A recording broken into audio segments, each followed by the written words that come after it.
documentation, has an IQ of 65, which is a very polite way of saying, you're retarded. Ken, I know what you're thinking. Why on earth would Bernard Coy, the criminal mastermind, want to team up with a moron in the kitchen that's barely qualified to make instant mashed potatoes to help him break out of prison? It doesn't make any sense. And at a glance, you're right. Okay, what you got to realize is we're talking about breaking out of Alcatraz. Nobody has ever managed to pull this off, and the only people willing to try are people that occupy the far ends of the bell curve. You're either highly intelligent and have a massive ego, and that's why you think you can pull this off, or you're over here licking windows for taste, and you think that anything's possible because you're kind of fucking stupid. Okay, if you're not picking up what I'm putting down, Hubbard was probably not Coy's first draft pick, but it was the only guy that would take the job. His third and final co-conspirator, on the other hand, is a guy by the name of Joe Kretzner, who has a massive criminal rap sheet that would ultimately culminate in him forming the Kretzner gang and would see him going around the country robbing banks, where he would ultimately wind up as public enemy number 4 with the FBI, which was that day's equivalent of the number 4 most wanted man in the country. After being captured, he was put in a different prison. He would ultimately escape from that prison for 3 days before being recaptured, and then while going through the court process for breaking out of prison, he would try to escape again, killing a federal marshal in the process, finally landing him at Alcatraz. So yeah, these are the 3 guys that started everything. I was actually able to track down some footage of all 3 of these guys on May 4th, 1946. Roll the tape. This was Bernard Paul Coy, Kentucky bank robber. Tennessee kidnapper Marvin Franklin Hubbard is also taken to the city morgue. Joseph Paul Kreitzer, California killer, reportedly the brains behind the attempted jailbreak. Welcome to Refresherland. Kick back with black cherry, bold and tart, or new pink pineapple. A tropical refresh. Dunkin' Refreshers. Please see important safety information and indication at 403.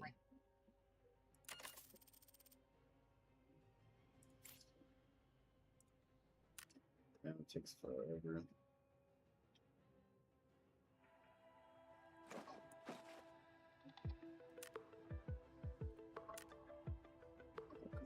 Epilepsy is a neurological disorder in the brain. To be honest, I don't want to keep them. I'm Natalie.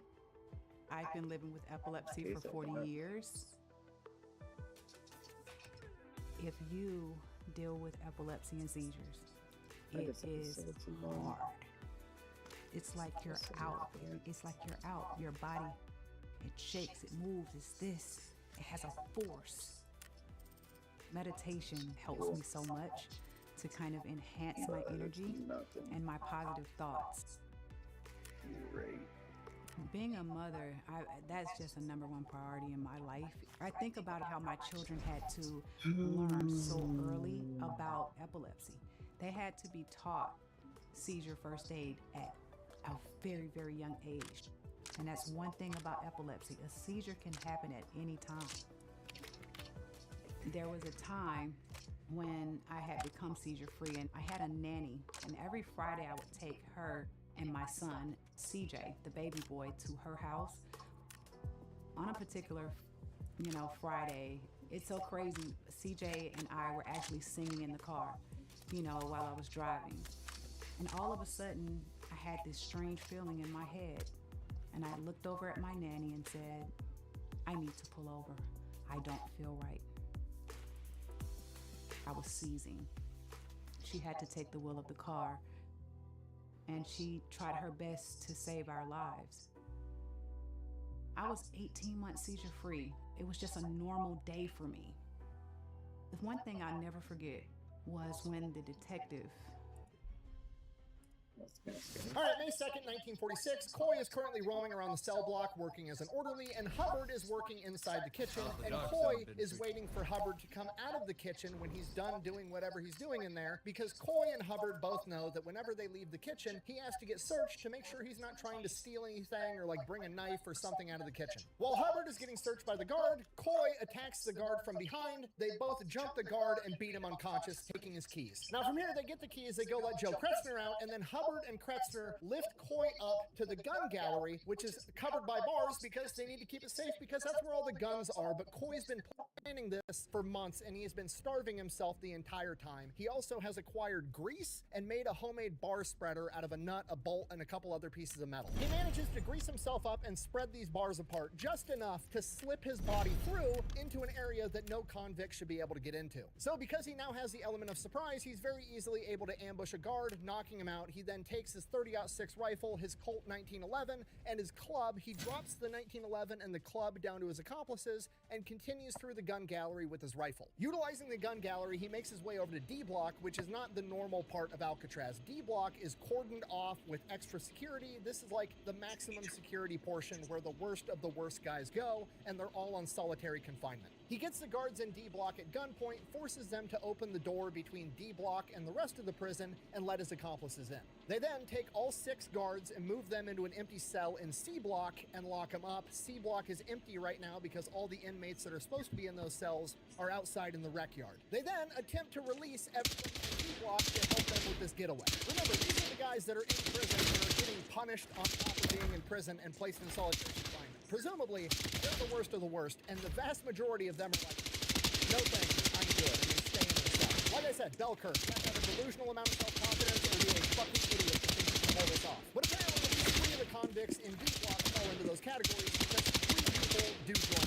We've got Neil Thompson, who has 8 previous successful jail and prison escapes on his rap sheet. Then we've got Clarence Carnes, who has 1 successful escape attempt on his rap sheet. And finally, we have Sam Shockley, who, as far as I can tell, is just a fucking psychopath. Okay, everything is going perfect. It's going according to plan. We've got 6 convicts, we've got 6 guards. We're going to take the uniforms, the convicts are going to take the uniforms on. Then we're going to take the keys, which we already have. The keys have to open up the door to the rec yard. We're going to take the guards out at gunpoint and force the rest of the guards to let us out. And then we're going to make our way down to the dock where there is a resupply ship for Alcatraz that is there every day at 2 p.m. We're going to commandeer that ship with our hostages, and then we're going to sail it across that 2-mile gap over to San Francisco, and then we're home free. And that's the plan. So they get the guards' uniforms on, then they go over to the door, they figure out which key works, they go through all the keys. None of the keys open this fucking door. As fate would have it, the guard that they knocked out first, the one with the keys, the one that was completely ambushed and had no idea that this was coming, for some reason, didn't like having that particular key with the rest of the keys and kept it in the vest pocket of his uniform. And there was a period of time where he was in the cell in his uniform before they came back and took their uniforms. So he had taken the key and hid it inside the toilet. So the convicts go back to the guards in the cell. We don't know what happens. They might have beat him up to get it, or the guards might have just handed it over because they knew the convicts were already fucked. Regardless, the convicts get the key that they need. They go back to the door. The key won't work. It's a security door. If you use the wrong key a single time, it jams the door, and then you have to have special equipment and maintenance and everything to come fix the door. The door's not coming open. They're fucked. Okay, plan B. Coy goes over to one of the windows from the gun gallery and takes aim at the guards inside the watchtower overlooking the yard and starts shooting at them. Now, he misses, but it doesn't really matter because presumably he wasn't even trying to hit the guard. He just wants all the rest of the guards that aren't under his control to know that they're trying to escape. Because now they got to come in here to stop him, and the only way to do that is to open the main door. So if they come in, guns blazing, open the main door, and he can kill them first, he still gets to escape. From here, the convicts go. They get posted up by the main door, getting ready for this firefight. Sure enough, the guards come in, guns blazing. They walk right into this ambush. 1 guard is killed, 5 more are wounded, and they are forced to retreat, but they manage to shut the doors behind them, so now the convicts are still trapped. At this point, they realize they're totally screwed. Up until this point, they were just trying to escape. Yeah, they knocked out a guard, but everybody's still alive. Everybody's still breathing. Now, they've killed at least 1 guard and wounded 5 more. Now, if they don't somehow escape, they're either going to get the death penalty or they're going to spend the rest of their life here on Alcatraz, and the guards are going to make sure their lives are a living hell because they just killed at least one of their buddies. So now they're all starting to panic. Joe Kretzner, the hardcore gangster, America's public enemy number 4, grabs the pistol, goes over to the cell block with the guards, and starts shooting all of the guards because he doesn't want any witnesses to be able to testify against him in court. 1 of them is killed, the other 5 are hit, and then proceed to play dead. Seeing this, the other 3 convicts that were not part of the original plan, the 3 that joined, Carnes, Thompson, and Shockley, are like, fuck this, I'm out. They go back to their cells, lock them in, and their plan is to be like, nope, I stayed in my cell the entire time. I was never involved. Please don't punish me too. And while that's going on, the warden of Alcatraz, after hearing that his initial attack against the convicts had failed, has sent out a call to the U.S. government.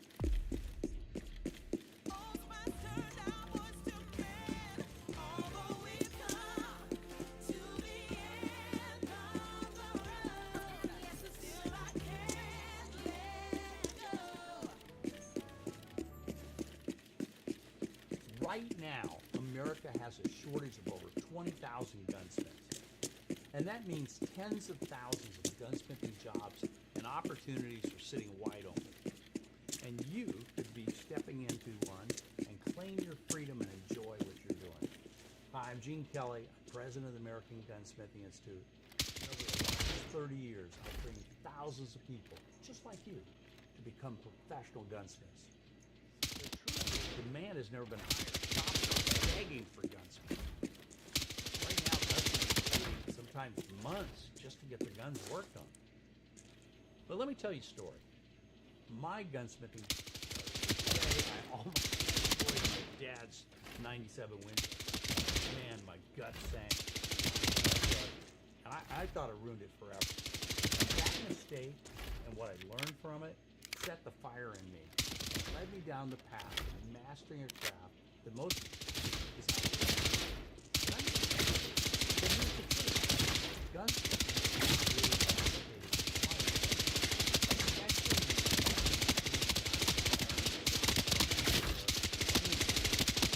You see, you don't need a you don't need an engineering degree. If you love firearms, you already have that spark. You already know. And that's exactly what I do in my new book, Becoming an American Gunsmith. Hey, this is a theory. Inside the book,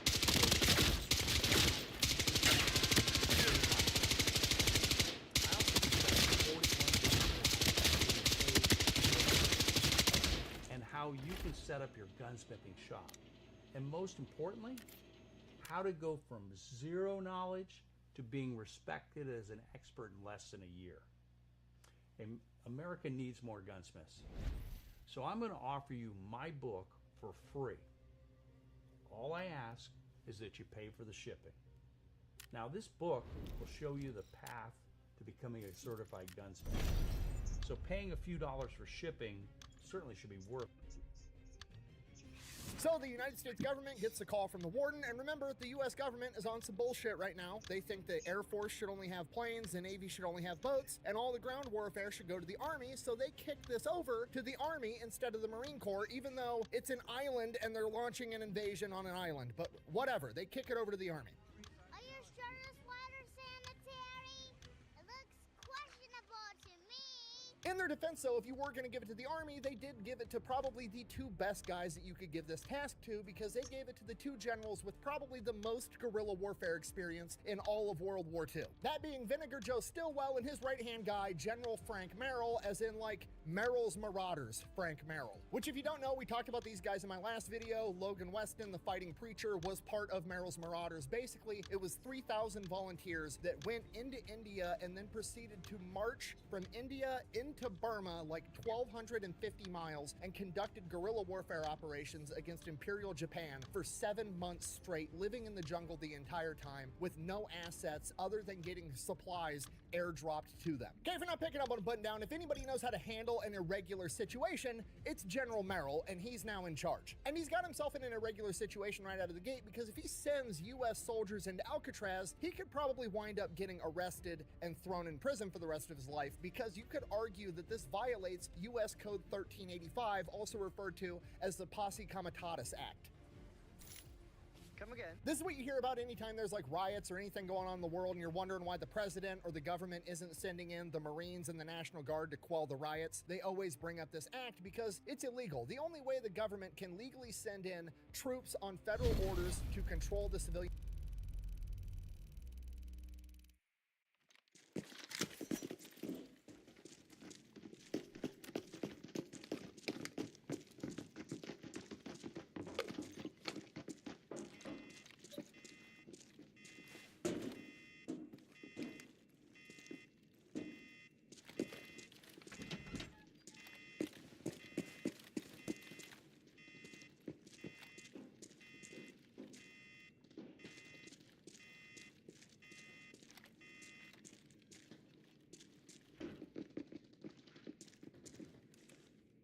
There's people don't want to fight yet. I feel like that's probably Scabs. Firepots over here though. Jen. That'd be real people before it's like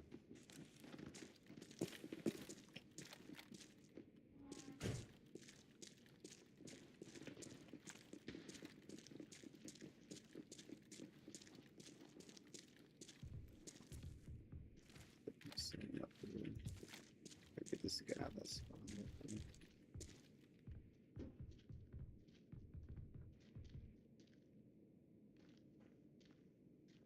huh.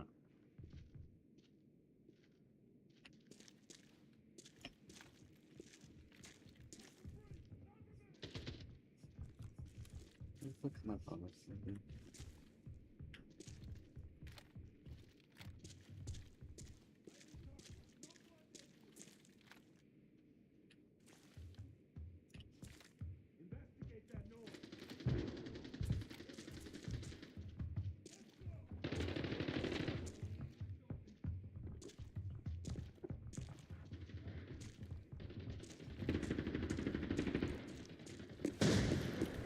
Just go with this guy.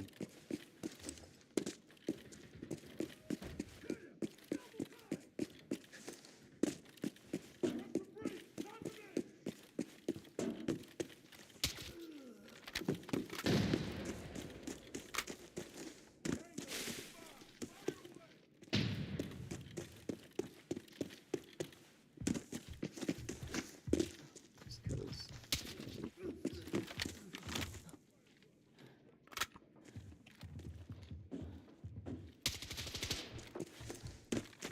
I don't know what that guy's doing.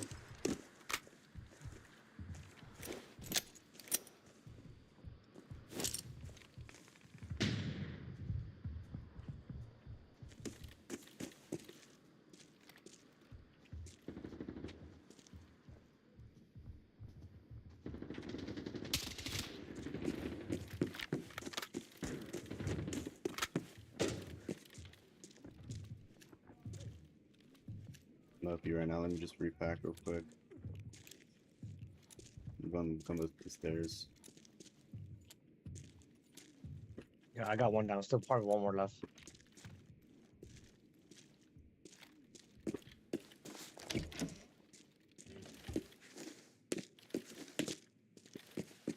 For sure he's not in here.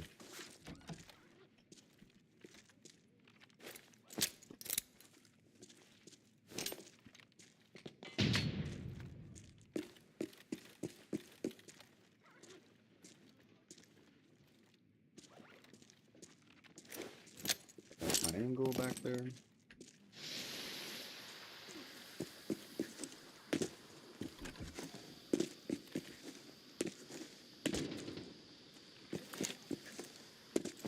They're both in the computer.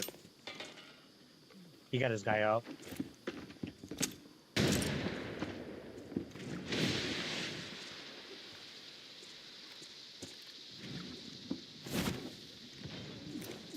I gotta finish healing.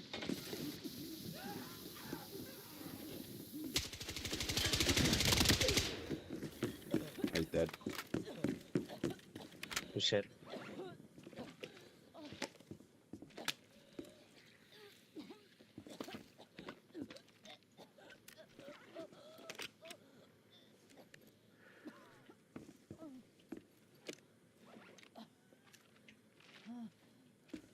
Just repack. Ready for this next squad. That guy freaking broke every part of my body. Oh, damn. I think the other squad's at Gen right now. Yeah, it sounded like that came from there.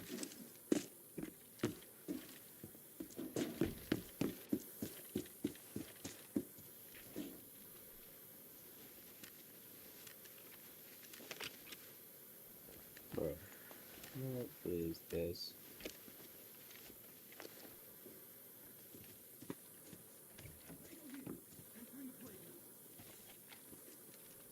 Alright, what do we got?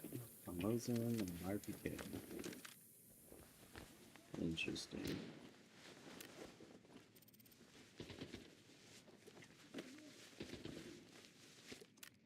Little victory drink.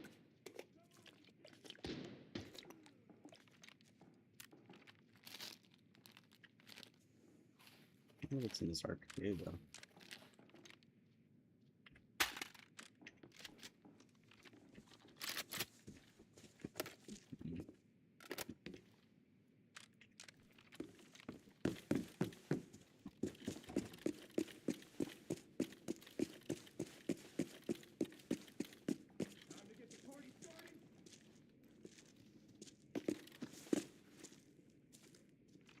Let's finish healing up.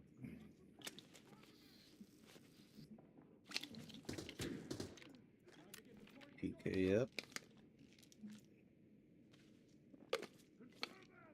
Pinky's up.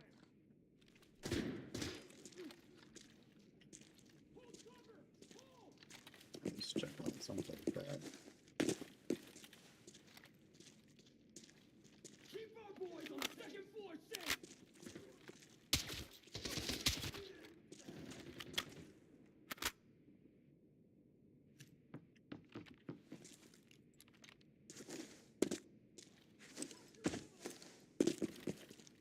It's just dropping.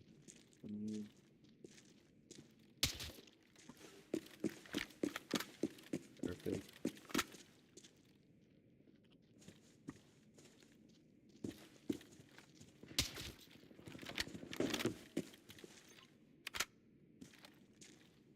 He's right up there. He's jumping down right now.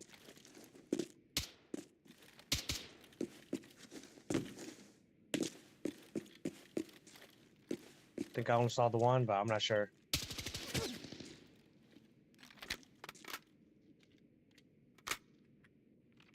Great.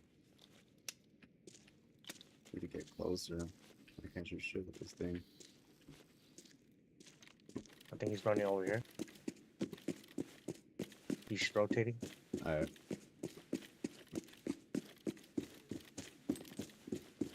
He's right in front of me, somewhere up here.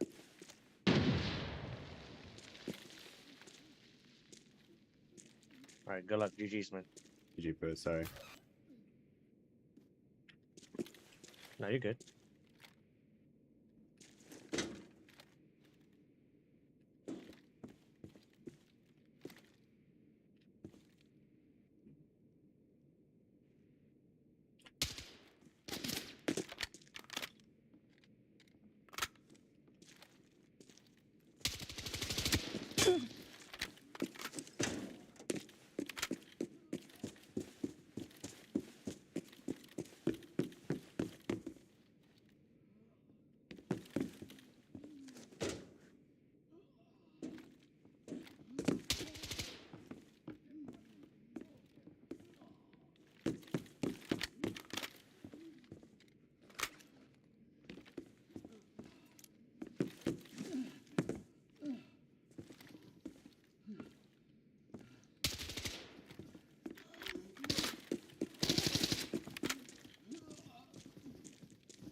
Oh my god, I'm out of bullets, bro! What the fuck? There's no way, bro! What the fuck?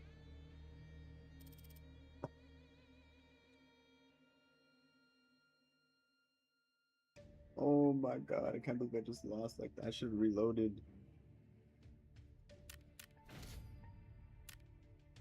That's so gay. That's bad shit on that guy. Wow.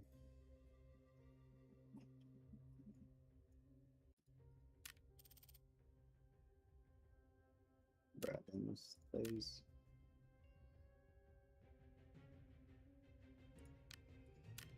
Gotta just get space out.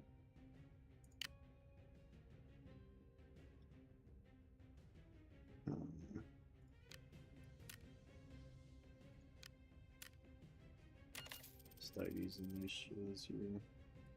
I should have run though.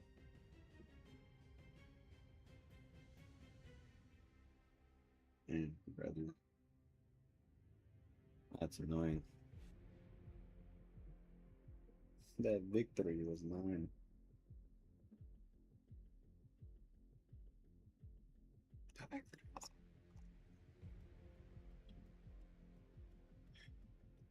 That's my fault though. I should have jacked, I guess. Let's get this out of here. Oh, shoot. I just use like the 12. No space.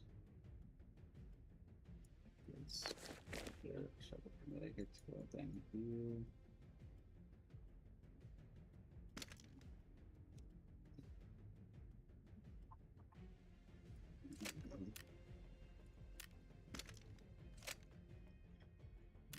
still have that stock.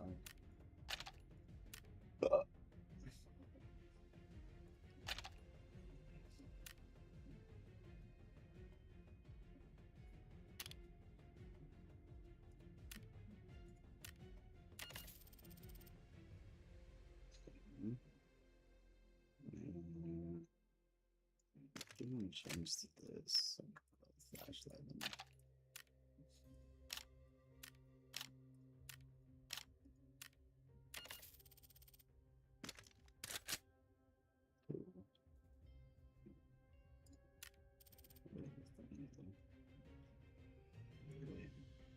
Oh, that's right.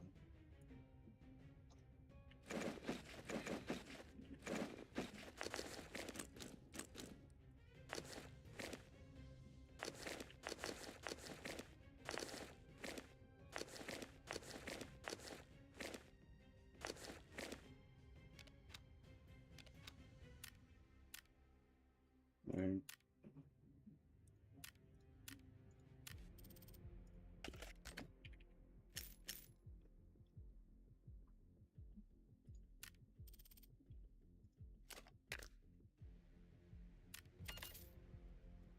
Look, I should have. Damn, dude. I wanted to repack. I should have just reloaded, dude. I'm so bad at that.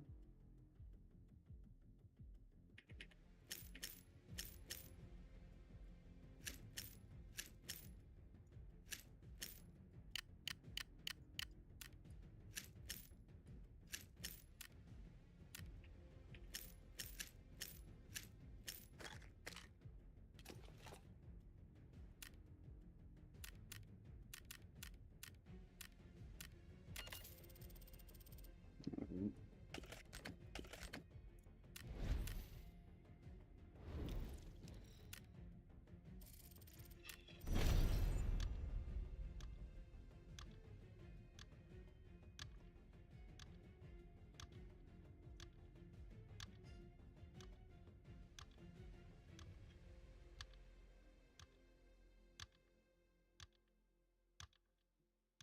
I'm surprised that didn't kill him, though. I hit him in the head, and he was hurt.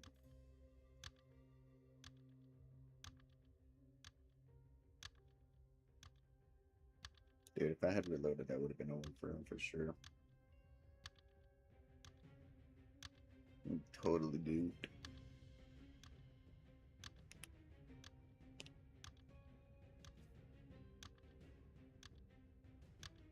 Or if I had a 60 round, if I had just 10 extra bullets.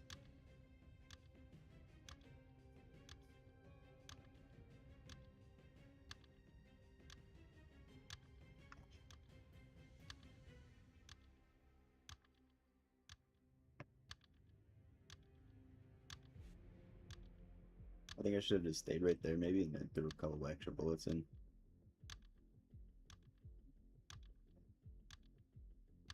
Right on donut. What was that before I jumped out?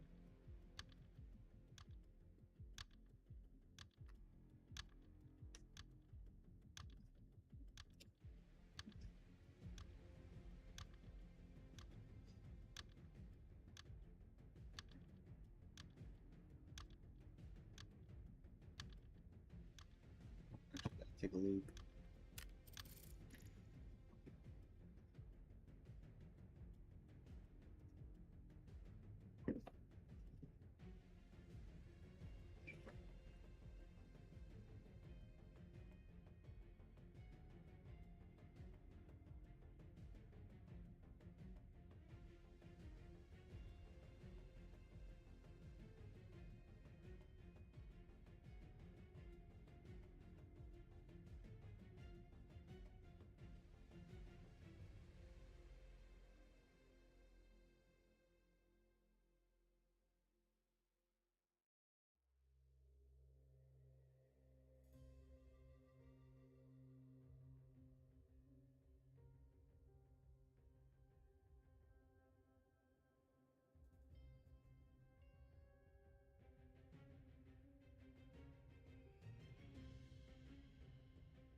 dang it.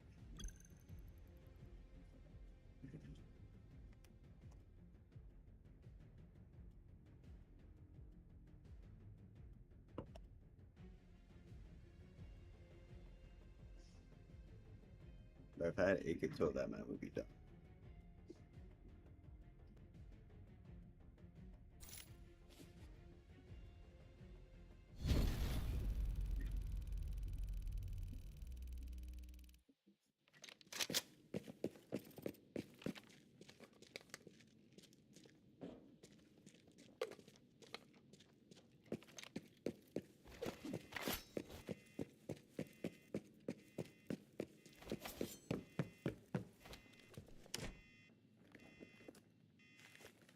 You got a mic?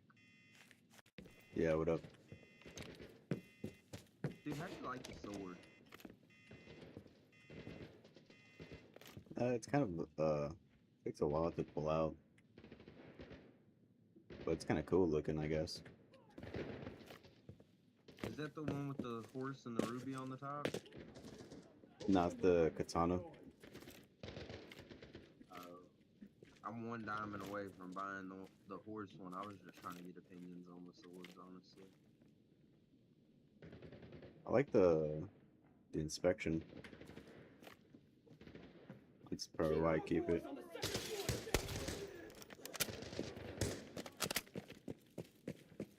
You want the small safe or the beeper safe?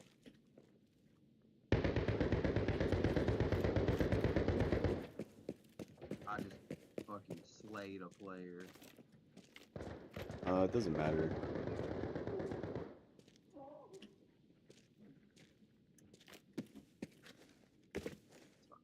ID target, no blind entry. G3? Dude, jump on a winger. Interesting. Got somebody vent again. Let's kill this guy, I guess.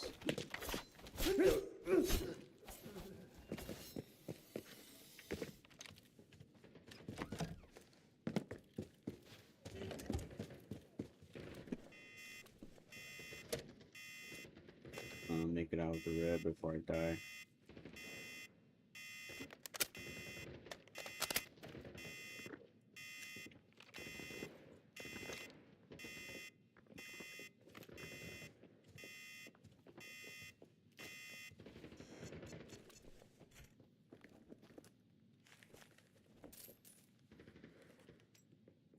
I guess that's cool.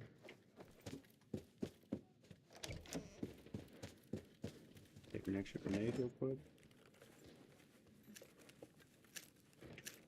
Yeah, I'm gonna go push Jen. I'm gonna go through double cat though.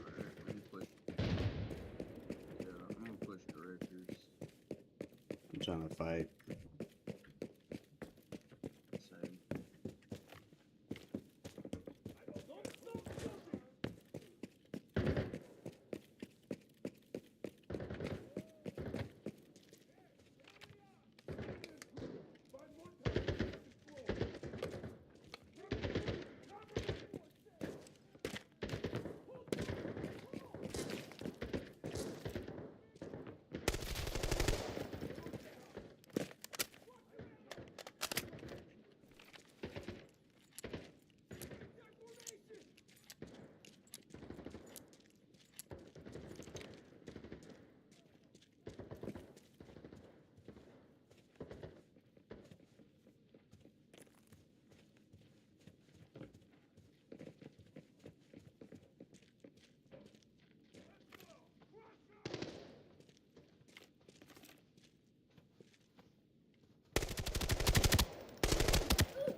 Two.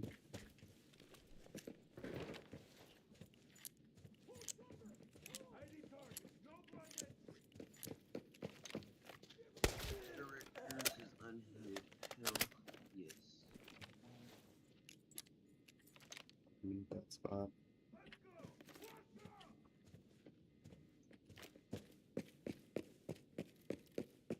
Come back on this way.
Yeah, it's me. Alright. Maybe just go up on top. Yeah, I killed 2 down here on body. Clear the intruder!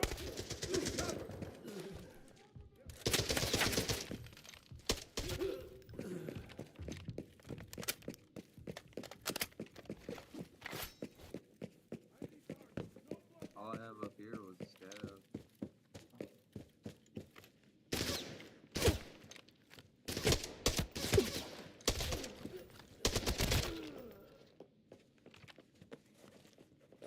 Investigate that noise.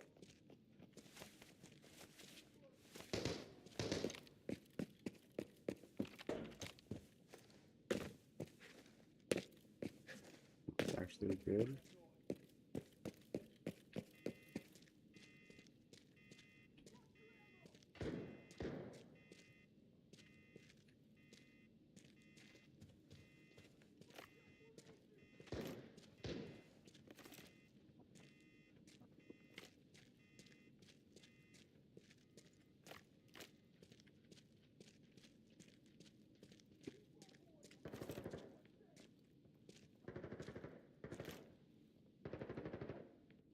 Are they shooting at you?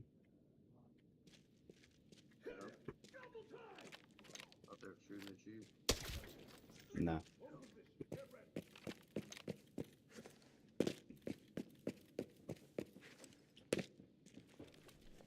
Dang shit, so annoying. I hate these stupid things.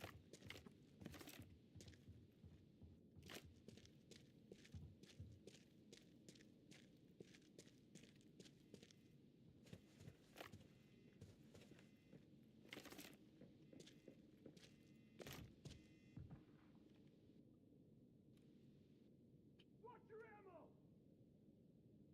Alright, this last guy's fucking ratting something.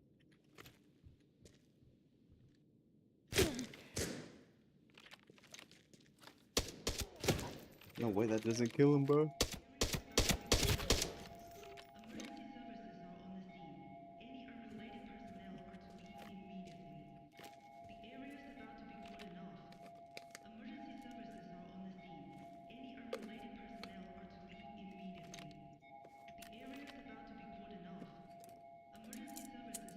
Can't even hear good with this thing on.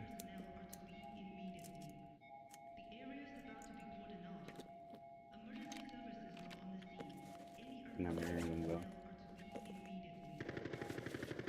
He's up there. He's about to jump down to me. Can you come to me? Yeah, hold on. Come right here. He's about to go up. Not behind you, dude. Yeah, I know. I'm going up this. I doubt you'll catch him. He's going towards the back of the map.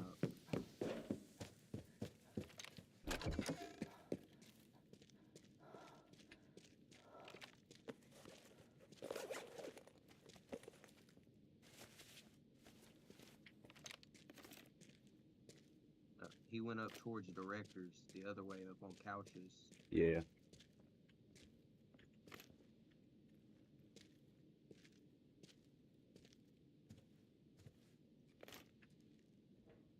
Just go pull elevator and go to couches and he'll run right to you.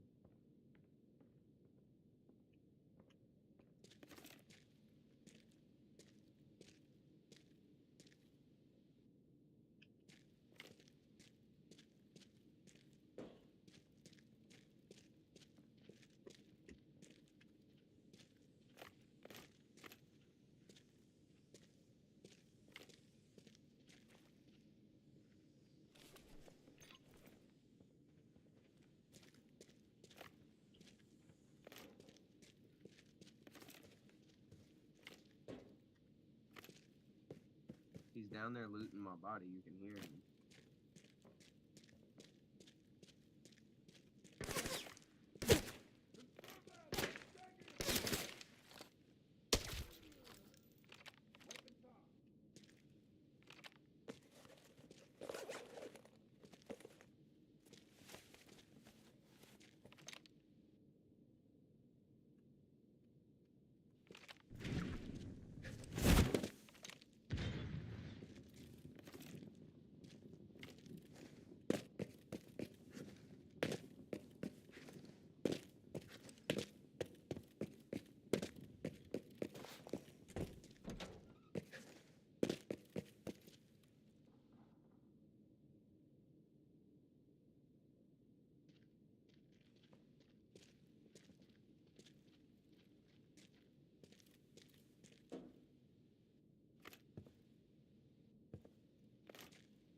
fuck is this guy? Did he go to freight?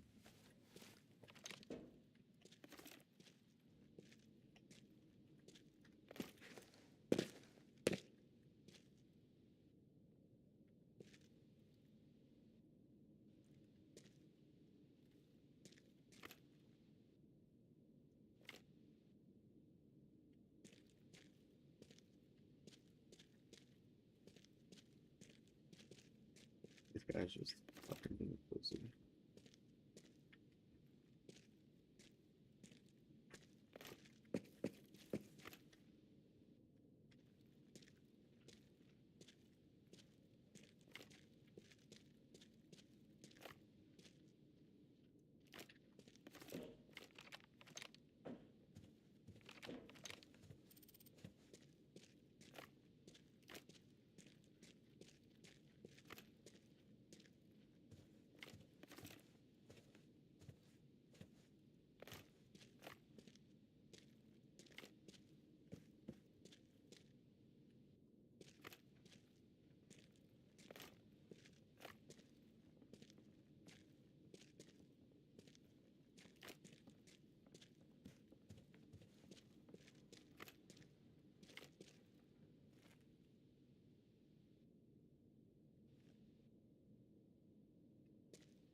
Once you think he went to freight.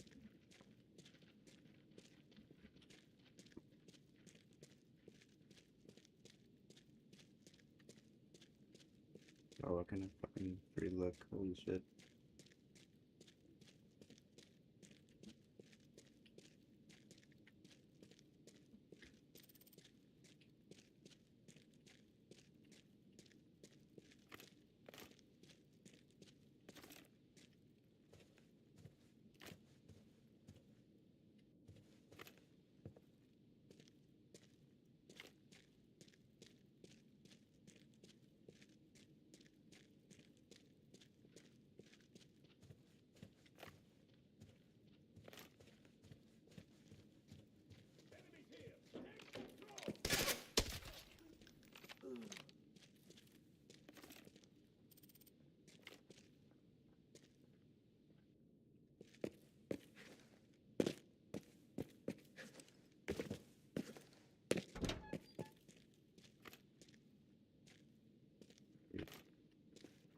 Might be too late.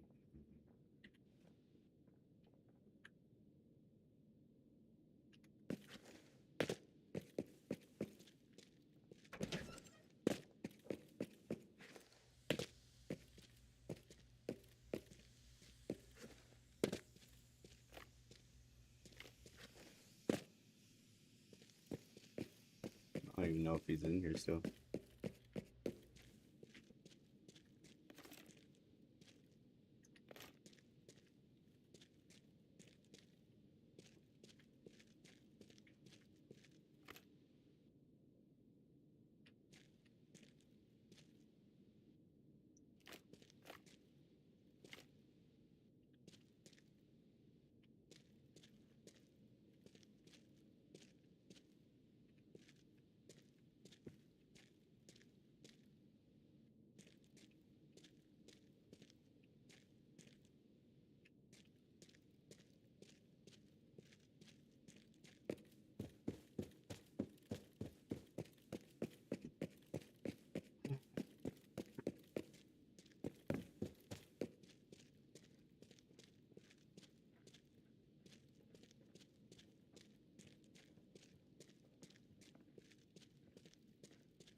they like buffing the scabs helmets or some shit or what?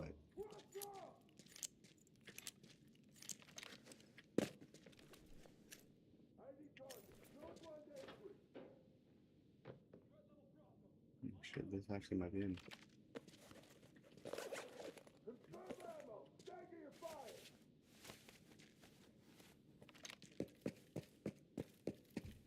What the fuck is this?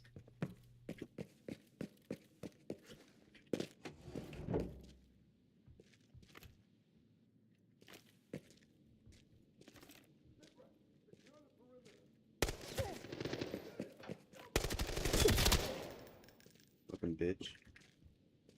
That's what you get. Playing a little cat and mouse.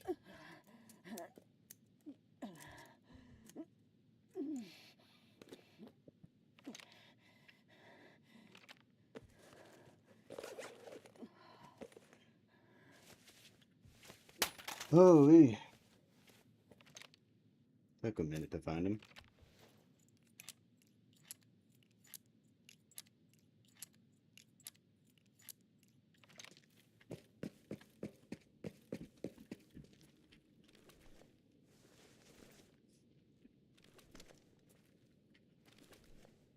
But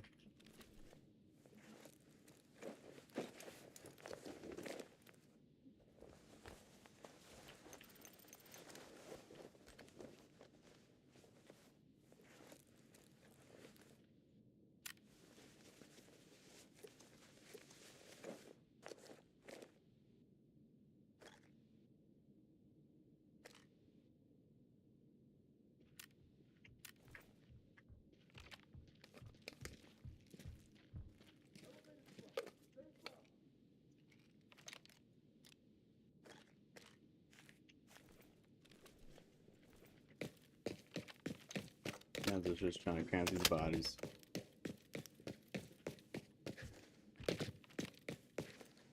Oh, the guy right here. This is the guy I killed. Yep. Already looted up. Need grenades. Oh, it's all these surge kits though.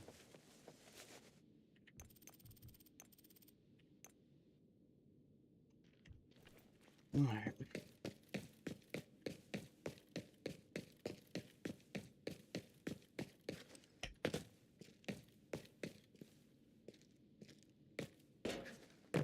I wasn't expecting him right here though. To be honest, I thought he was admitted.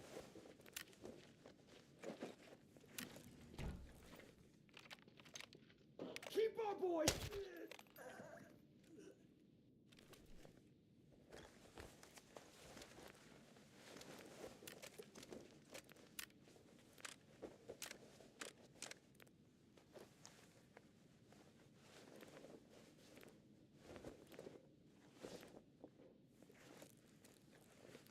Nice, nice.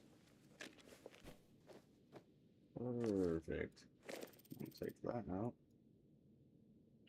Don't need the smokes or the mollies. Keep these. Take all the stones. Have a little drink. Okay, I'll take the heals. Hit him! Double!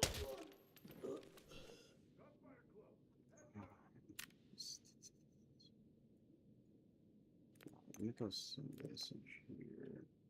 Like that. There.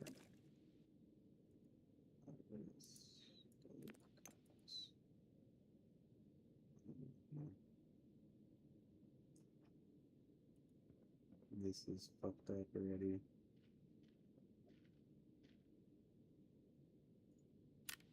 Let's get this chest rig.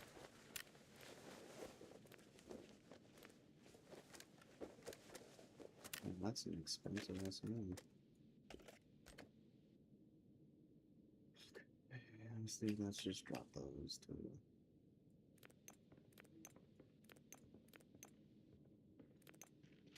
Drop the 10K. Drop the gas. Down there. Down there. did he have in here?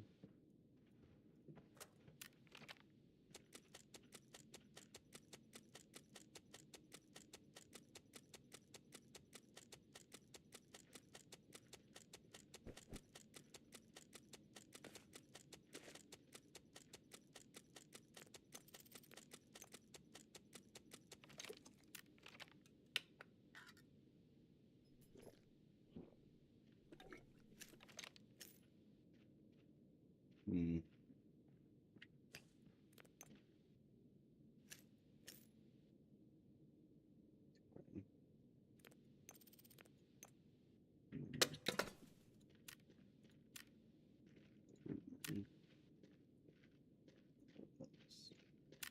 That's good.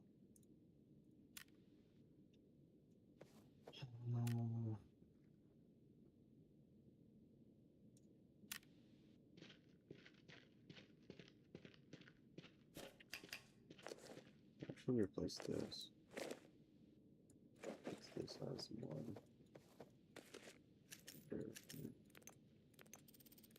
Keep our boys on the second floor safe! Thanks to taggers. Fucking spitters.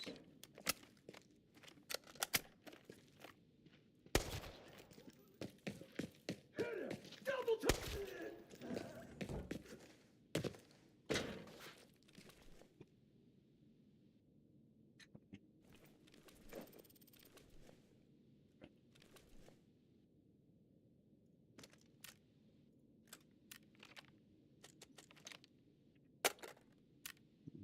That's looted.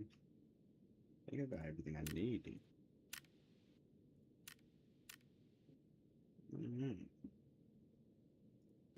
Guess I'll take this.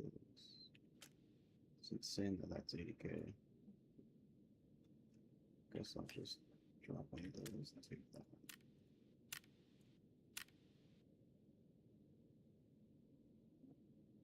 I should have dropped that and take some freaking name.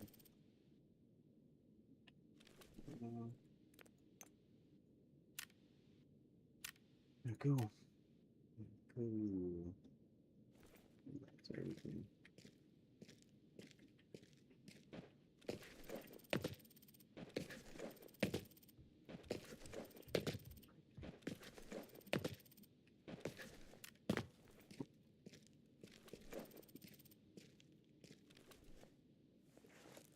Holy, bro.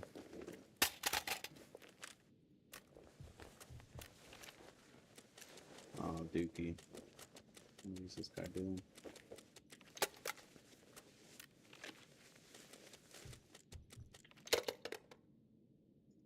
I'll take the red dot though. Flashlight, I guess I could take the flashlight.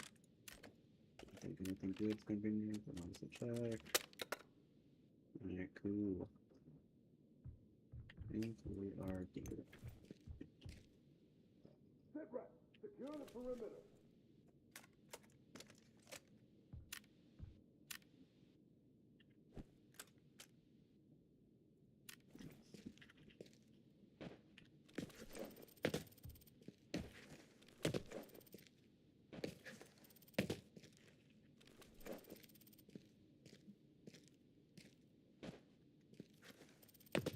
Probably we didn't.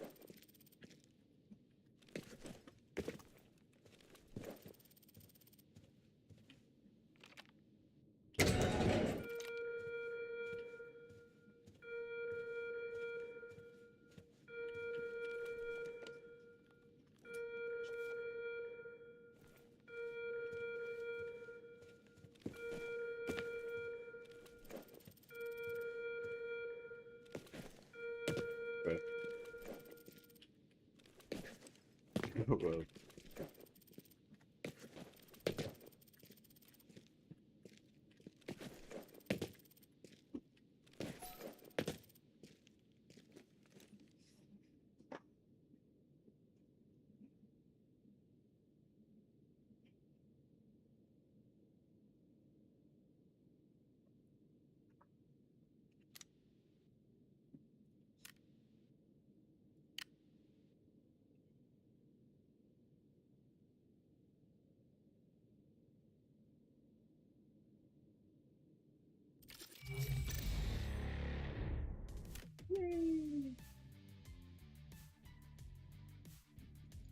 population is if they have an act of Congress, which is going to take a while, doesn't really apply to this situation, or the governor of that state specifically requests it, which again is a government function that's going to take forever, and we don't have time for that shit right now. So Joe Stillwell and Frank Merrill's asses are quite literally on the line. If they mess this up and it goes sideways and the government needs a scapegoat, they're probably going to throw these guys in jail for saying that they violated this act so the government doesn't take any heat for it. So whatever they decide to do, it's very important they follow the letter of the law exactly. And in order to do that, you got to read the law. So let's go ahead and do that. U.S. Code 1385. Whoever, except in cases under circumstances expressly authorized by the Constitution or an act of Congress, willfully uses any part of the Army, the Navy, the Marine Corps, the Air Force, or the Space Force as a posse comitatus or otherwise to execute the laws shall be fined under this title or imprisoned not more than 2 years or both. So that's pretty much it. Case closed. In 2026, you can't use any branch of the United States military to conduct police actions unless you have like an act of Congress, which is going to take forever. But this isn't 2026, this is 1946, and that law has been rewritten a couple of times since then, probably in part because of what happens next. Because in 1946, when Frank Merrill pulls up the letter of the law,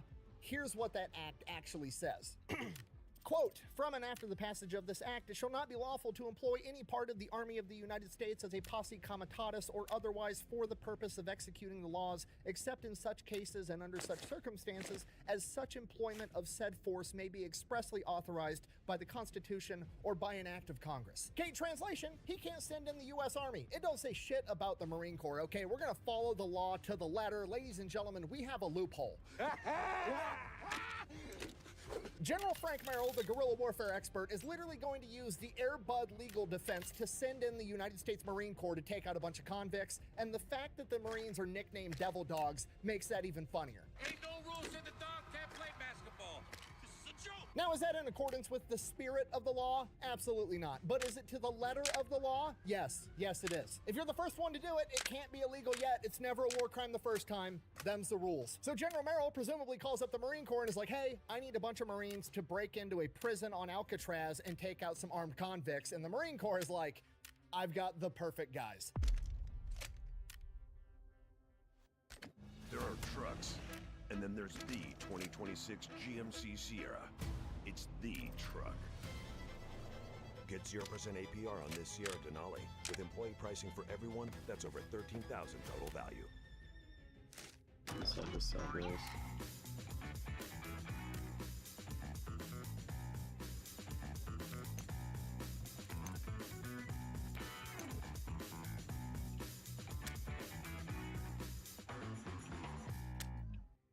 May 3rd, 1946, at 6 p.m., an assault boat full of 2 platoons of Marines, approximately 86 guys, rolls up to Alcatraz. These Marines have just got back home to America from Guam, where for the past 6 months they have been on the island of Guam going into fortified enemy bunkers of Japanese soldiers that refuse to surrender and clearing them out. Imperial Japanese soldiers inside of a bunker, convicts inside of a prison, potato, potato. It's basically the same thing. And the Marines are showing up ready to party. In addition to their normal kit, you know, rifles and pistols, they've also brought flamethrowers, mortars, bazookas, machine guns, a shit ton of grenades, rifle grenades, and shape charges, aka bunker busting bombs. And if that wasn't enough, they're being led by a Marine by the name of Charles Buckner, who just got a Silver Star in Guam for repelling an enemy ambush. The next day, an enemy field piece was opening fire on his men, so he took a machine gun out and got rid of it by himself, and then the day after that, he got shot by enemy sniper fire and refused to be evacuated until he was ordered to do so by his superiors.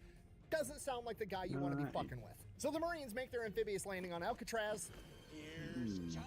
Charles Buckner immediately goes, finds the warden, and is like, all right, what's the plan? Where are the bad guys? What are we doing? The warden briefs Buckner on the situation. Buckner's like, okay, I need to know where they're at, and I need blueprints of the prison.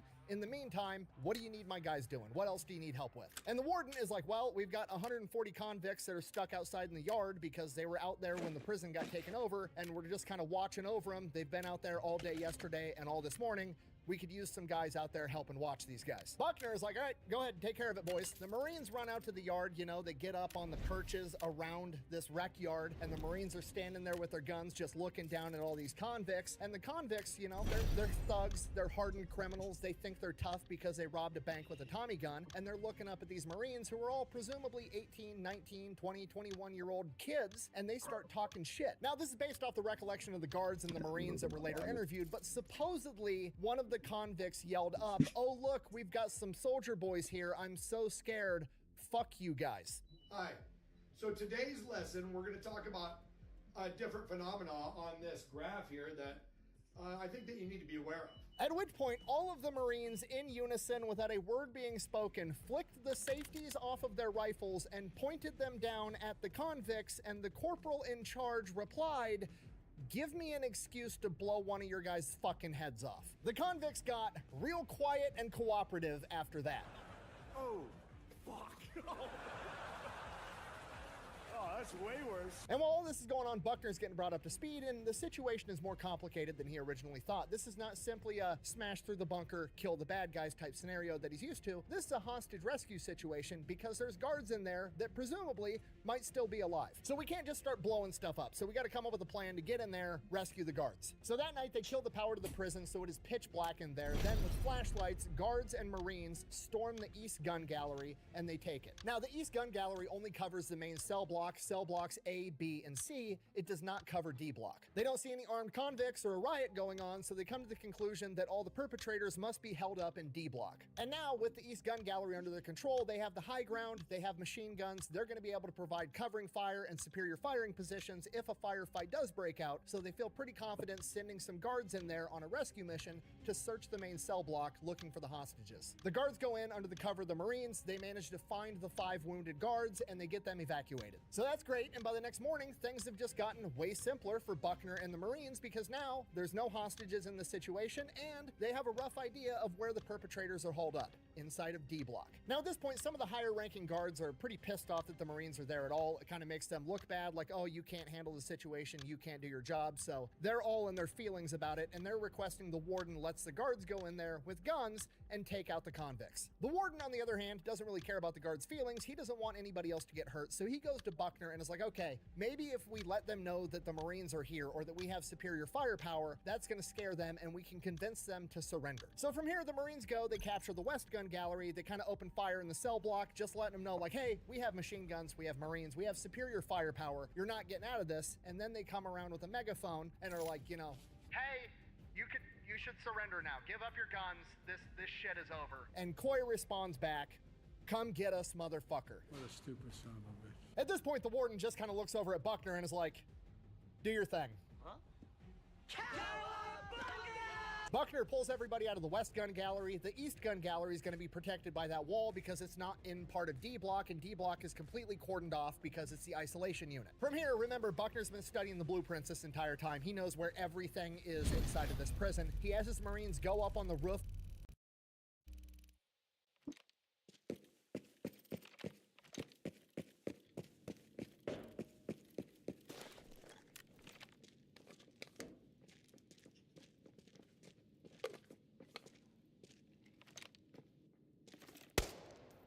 Got him out.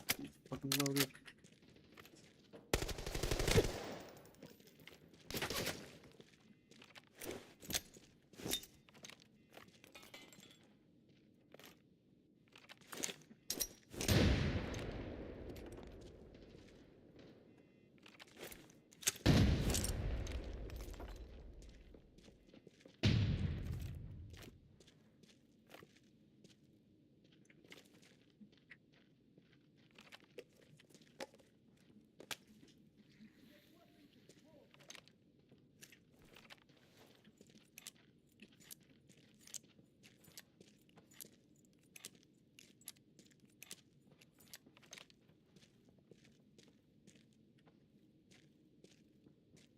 Up you go. Great. What is this guy? He's still right there? That's some information. No, he's not right there.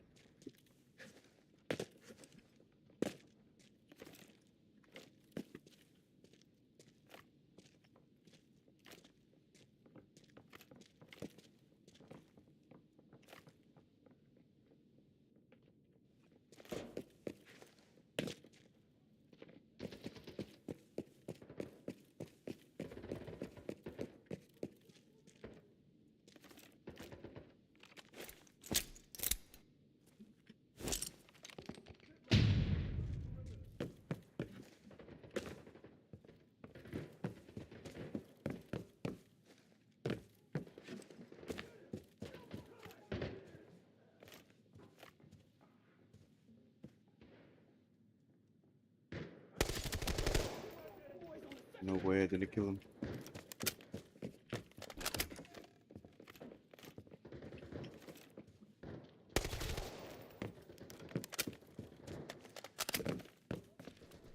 Yeah, of course. I knew it. Shakers.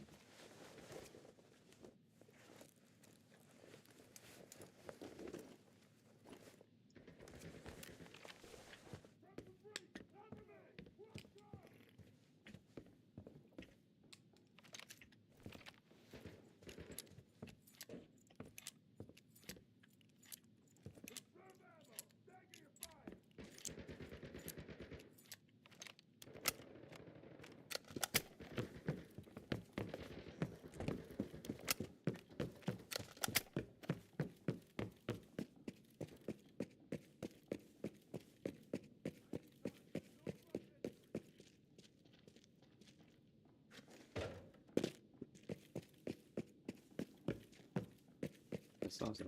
Switch cover and engage. It's nothing. I do know where I want to go though. Let's go. Crush up.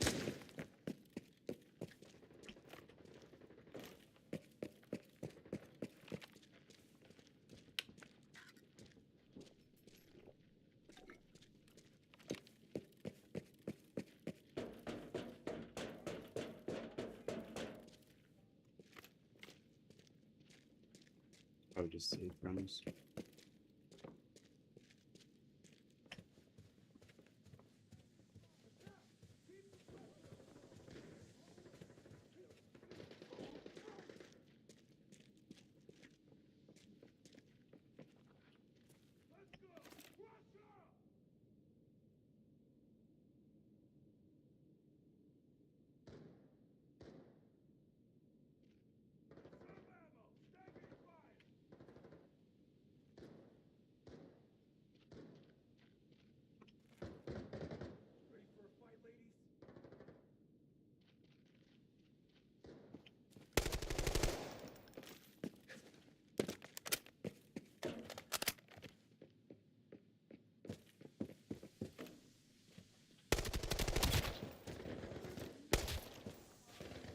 Right in bed.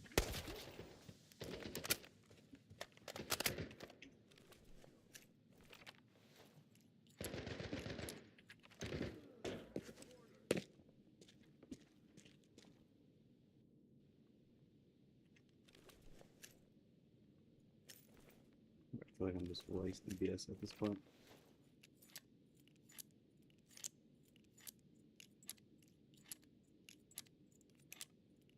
Feel like it.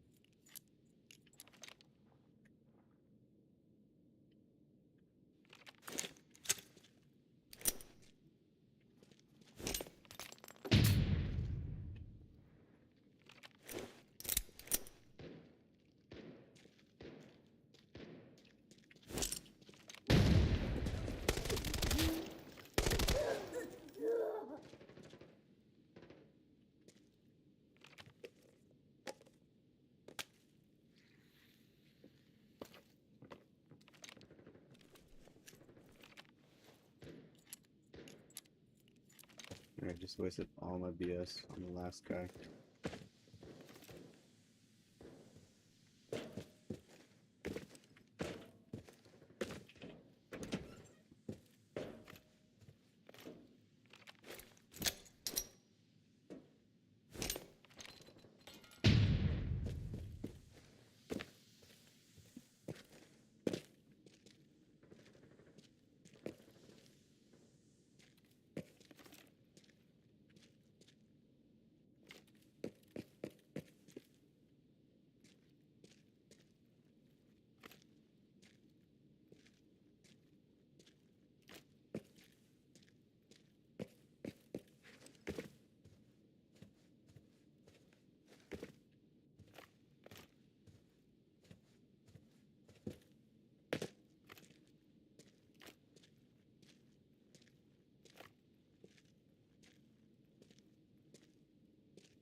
know that was open.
Let me just put this back real quick.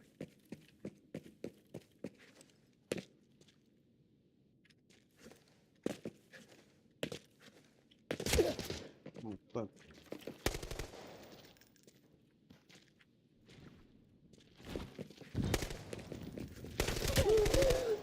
You little fucking pussy.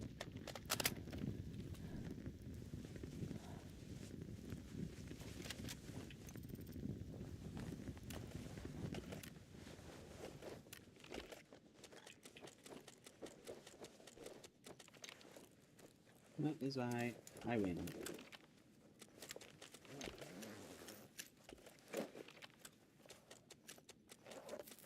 Let's go.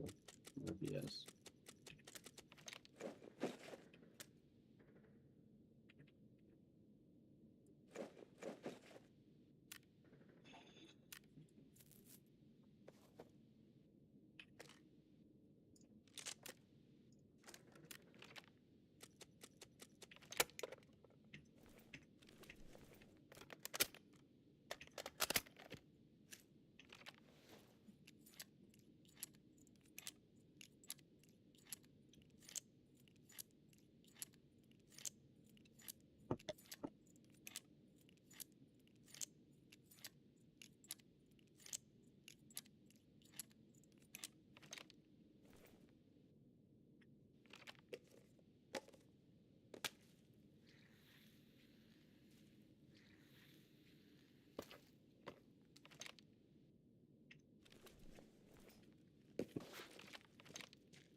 A lot that you got on here.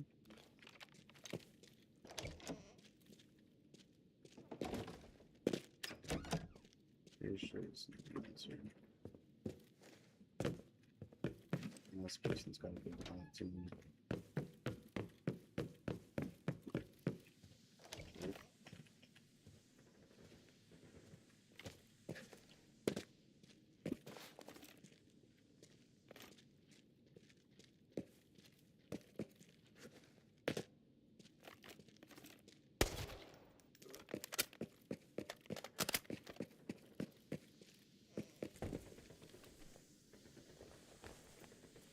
Look at that. Man's has it.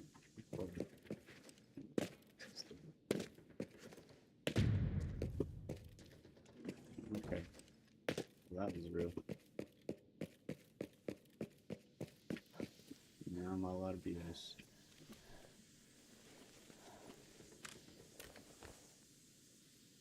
I'm scared now.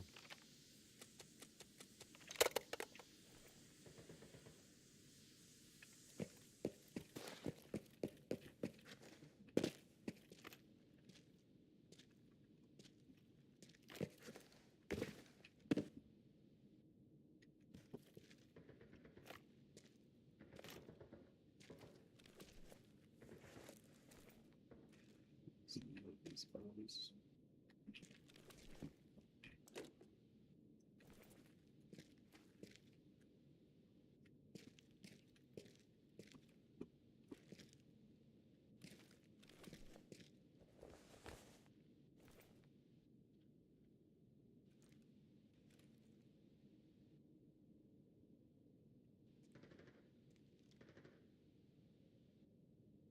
Just wait for some sound keys.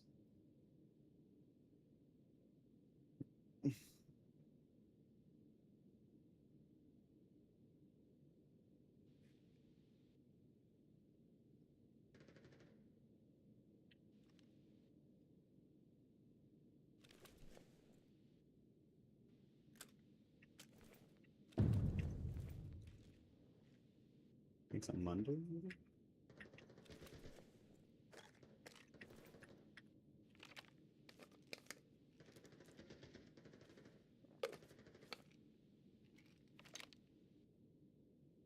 Sounds like it's on Monday.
Of D block and drop tear gas This grenades down over-engineered into the this- ventilation system okay. to pump tear gas into all of D block. Then he has the Marines start setting up bazookas, and they're gonna fire bazookas through the windows into D block. At which point the warden, being an epic party pooper, steps in and is like, that's too much, no bazookas. And Buckner's like, fine, we won't use bazookas. The warden fucks off. Buckner then immediately turns around to his guys, is like, set up the mortars. But sir, didn't the warden just say no explosions? No, the warden said no bazookas. He didn't say shit about mortars. This entire mission is malicious compliance. Now hurry up and get the mortars set up before he comes back. So D block already presumably full of tear gas and everybody's having a bad time, and then the Marines start shelling D block through the windows. They're shooting rifle grenades, they're shooting machine guns into the windows, doing anything and everything they can to be as annoying as possible. Most of it is completely ineffective fire. It's going right through the window and hitting a massive concrete wall. It's not doing anything other than just the constant concussion of explosions and noise while the guys are in there breathing tear gas. It just sucks. So why on earth are they doing it if they know it's not going to solve the problem? Well, it's going to persuade the convicts to evacuate D block, and once they evacuate D block, there's really only one place they could go because they know that they have control of the East Gun Gallery at this point, and there's only one place to hide that isn't D block and isn't in the main cell block, and it's in one of the utility corridors in C block. So Buckner is betting on the fact that these guys are going to evacuate D block, and they're going to have to run straight to this utility corridor, dodging bullets the entire time. And then once they get into that utility corridor, they're safe. They're effectively inside of a concrete bunker. The only way in is through the door on the main cell block, and that door leads into basically what amounts to a concrete hallway, and they're going to be standing at the end of it with their guns pointed at that door, and anybody that comes through there is going to get shot. They have a very narrow choke point. It's a terrific fighting position. It's exactly what anybody that was smart would do.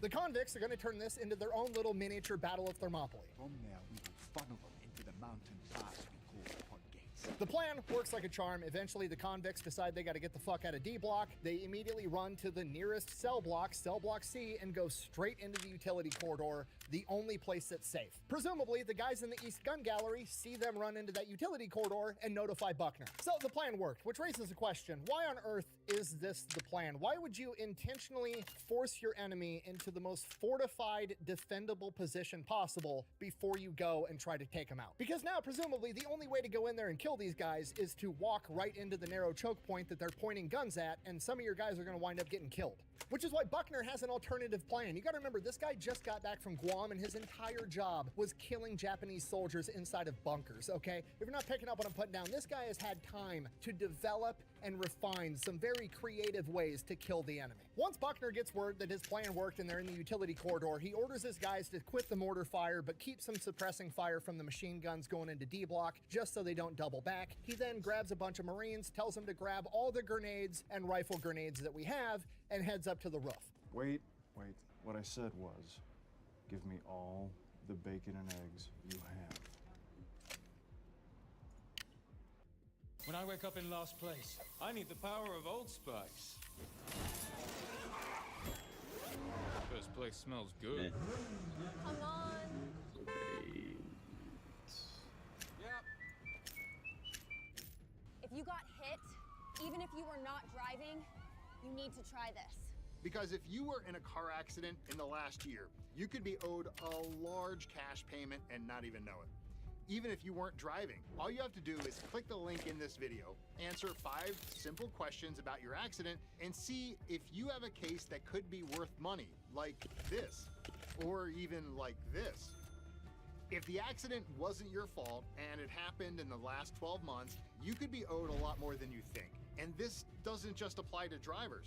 If you were a passenger in an Uber, walking, riding a bike, or on a motorcycle, you may still qualify. Most people never check, and insurance companies are hoping you don't. So, don't skip this. Click the link and see what your case could be worth. People all over the country have already received checks for tens of thousands and sometimes hundreds of thousands of dollars. And they did it without going to court. That's because there's money already set aside for accidents like these. For example, Stacy didn't think her accident was a big deal, but after checking, she ended up receiving $90,000. Oh my God! And if your accident wasn't your fault, you may be able to get money for time you missed at work, medical bills, pain and suffering, damage to your car, and you don't have to pay anything up front.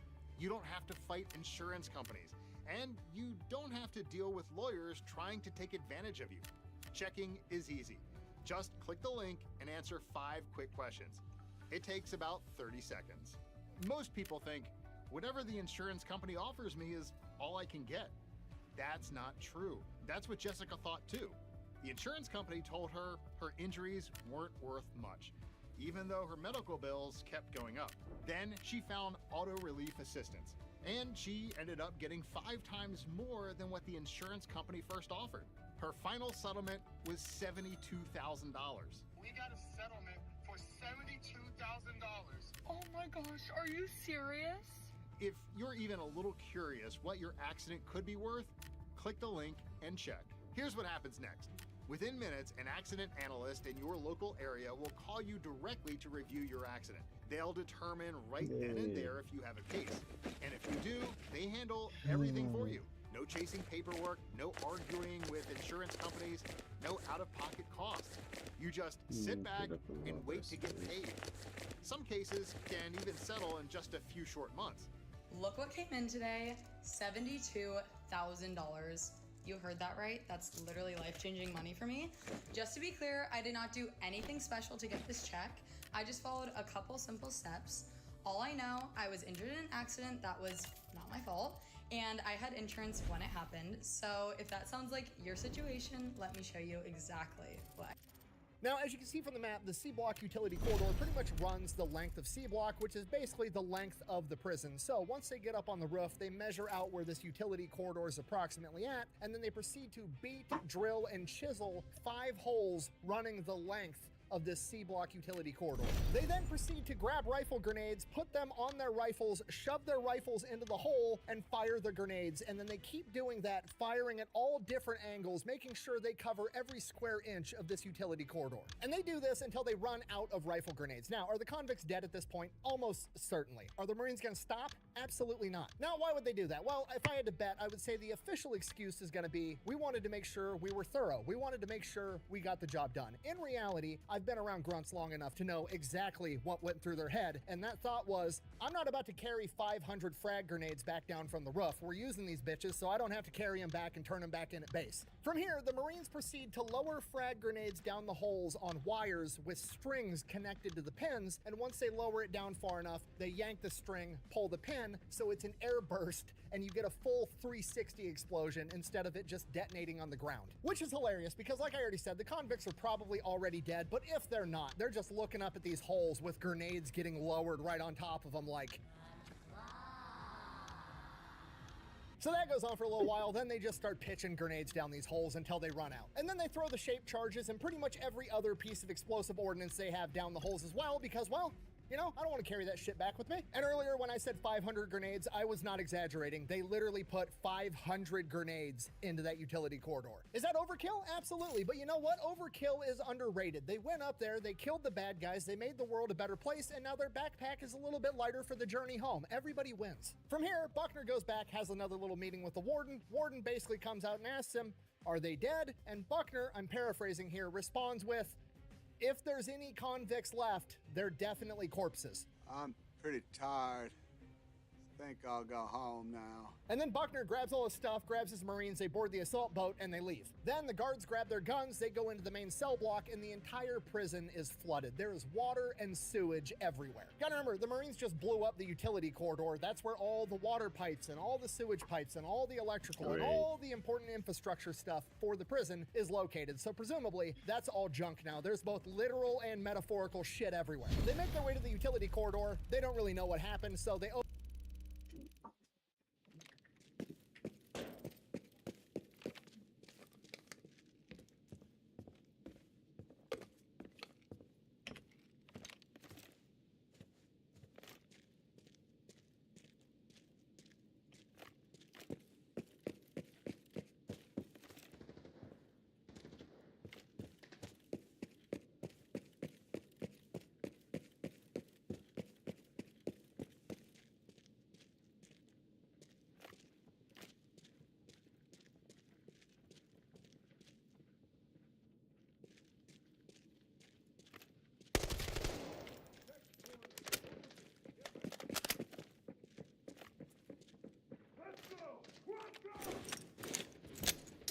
We gotta grab more fucking leads.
Still in position.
Enemy position confirmed.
Wow, you son of a bitch. Oh, I'm fucked. Oh, bro, fuck.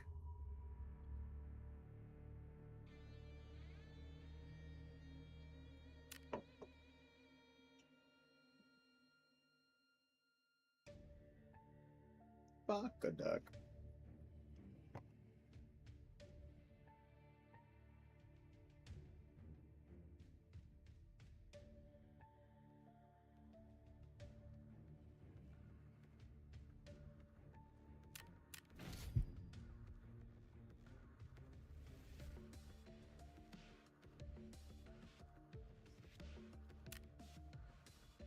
Open the door and they just open fire into this corridor for a little while. Then they wait. There's no return fire. Okay, these guys must be dead. They find what's left of the 3 remaining convicts, and that is the end of the Battle of Alcatraz. Five Below is my one-stop shop. No matter what party or celebration is on my calendar, they always have everything I need to throw a party and make it feel like a pro planned it. They've got helium balloons, arts and crafts. Obviously, there's a lot of interviews and interrogations that went on afterwards trying to figure out everything that happened. And during those interviews and interrogations, the other 3 men that did participate to some degree in this riot were found out. And 2 of them, Thompson and Shockley, both received the death penalty. Clarence Carnes, on the other hand, managed to avoid the death penalty because some of the guards that were shot inside that cell did testify that Clarence Carnes tried to prevent Kretzner from shooting them, so he managed to avoid the death penalty because of that. He did, however, spend the rest of his life in prison until he passed away in 1988 from AIDS. How you get AIDS while you're in prison, I have no idea. I may not have a brain, gentlemen, but I have an idea. Other interesting trivia fact is that the most famous Alcatraz escape was in 1962. This is the one that the movie Escape from Alcatraz is based on. And both in real life and in the movie, the convicts managed to escape their cells by digging through weakened concrete, and it is believed that that concrete was weakened because of all of the water damage caused by the Marines and their grenades. Did I do that? Now, where does this leave the Marine Corps as far as are they going to get disbanded or defunded? Well, the Battle of Alcatraz lasted from May 2nd to May 4th of 1946. And like I already said at the beginning of the video, General Vandegrift, the Commandant of the Marine Corps at the time, is already set to testify in front of the Senate in 2 days on May 6th. And on May 6th, when he steps into that Senate hearing, Marines take over Alcatraz from armed convicts is on the front page of every newspaper in America. He has all the positive PR he could ever ask for. And with that, the United States Marine Corps solidifies and reaffirms its place and its belonging in the United States military, and that is a story of the Battle of Alcatraz when they called in the Marines to take care of a prison riot. Thank you for watching. Best way to support the channel is go buy some merch, maybe drink some Echelon. Links to both of those over at thefatelectrician.com. Quack bang out. That's fine. Unpopular opinion, this story deserves a movie way more than the 1962 Escape does.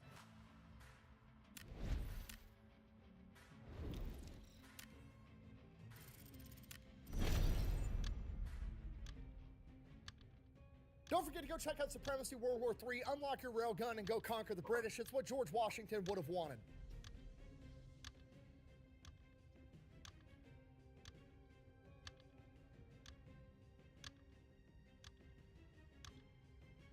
A couple of weeks ago, we talked about Alvin York, one of America's most well-known and renowned war heroes. He earned the Medal of Honor in World War I when he captured 132 German POWs. Well, in World War II, a Marine set out to break his record, and he didn't just break it, he broke it by nearly a factor of 10, yet almost nobody knows his name.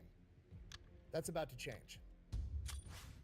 Today we're talking about Guy Gabaldon, aka the Pied Piper of Saipan, credited with 33 confirmed kills and capturing over 1,500 POWs. In medieval folklore, the Pied Piper is a man that comes to town with a magic flute. The town is infested with rats, and he says, if you pay me, I'll get rid of all the rats. The townspeople agreed. He then uses his magical flute to entrance all of the rats and guide them out of town. Upon returning back to the town for his payment, they refuse to pay him, so he then uses his magical flute to lure away 130 children, and they're never seen again. As far as I can tell, it's some kind of cautionary tale, essentially saying pay your bills or somebody's gonna kidnap your kids, but whatever, it's not important because we're talking about the Pied Piper of Saipan, which is much different. Guy is not a mythical man with a magical flute. He is a 5'3" Marine of Hispanic descent that grew up with a Japanese family in East LA. He understands the Japanese culture, he understands their mindset, and most importantly, he can speak their language. With this deeper understanding of the Japanese than the average American, he goes behind enemy lines by himself and convinces them to surrender.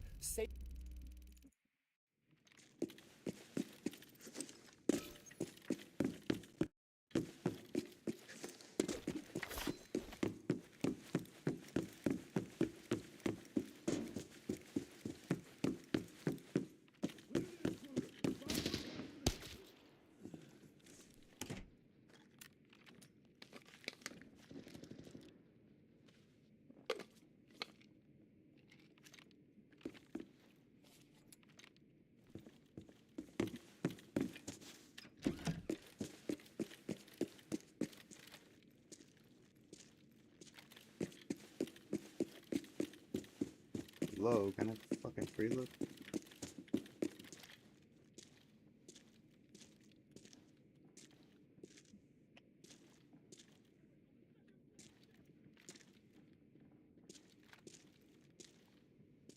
We got noise. On me.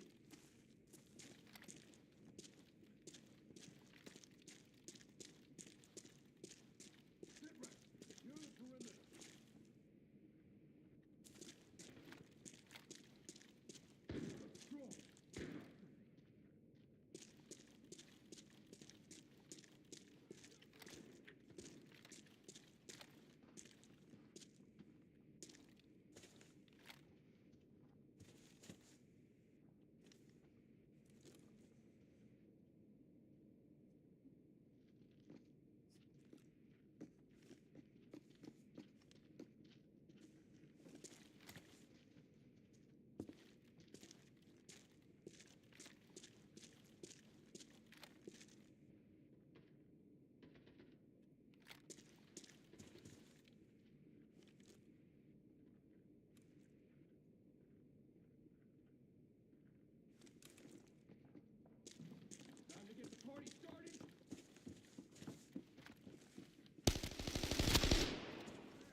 Wait. On my tier 5.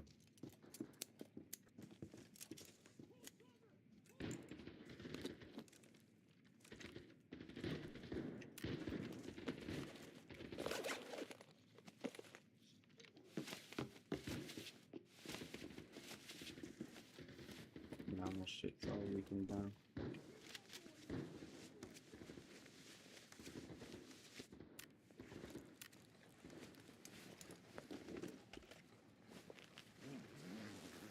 Yeah, trade this. I think I need too much though.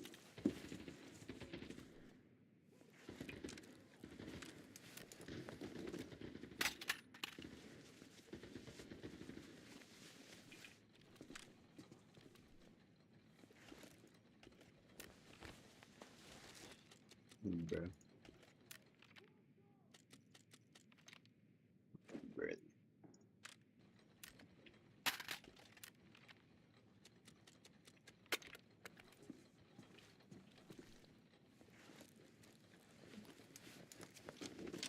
Here's what he has in here. Okay. It's actually not too bad.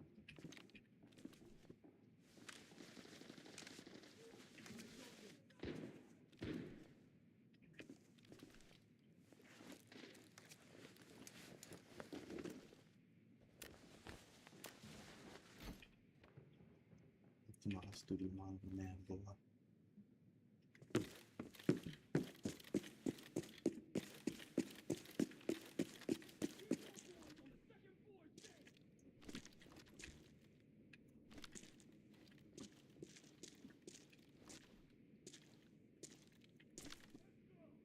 Alright, what the hell did I do?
Sure, who's up? No, he was coming this way first.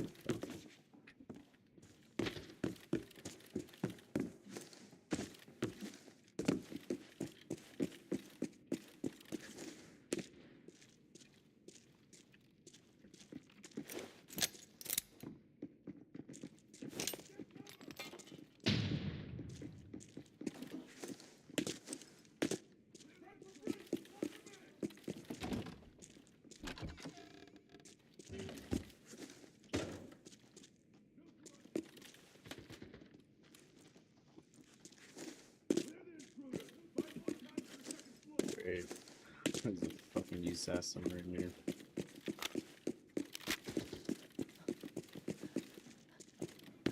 I do not want to find out. Yes. In the corner somewhere.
Just be right in there.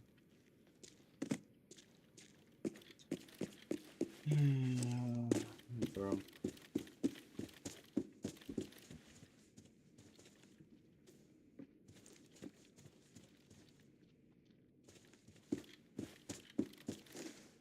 find whatever made that noise.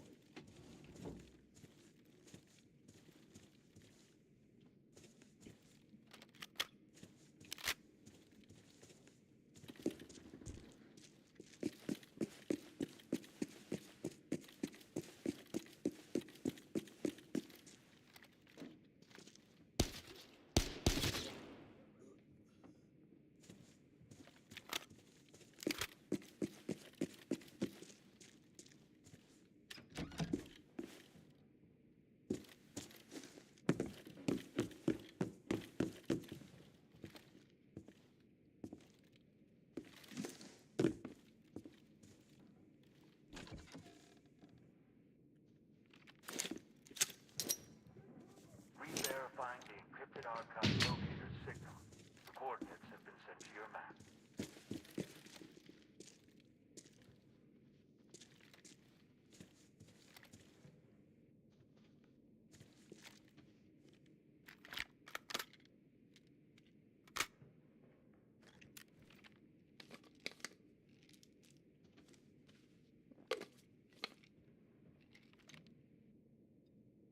Bro, this fucking useless.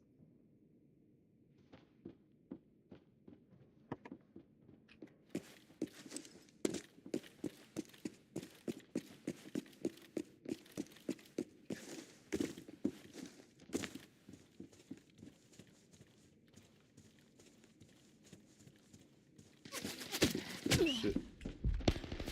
No. I didn't think it was two of them.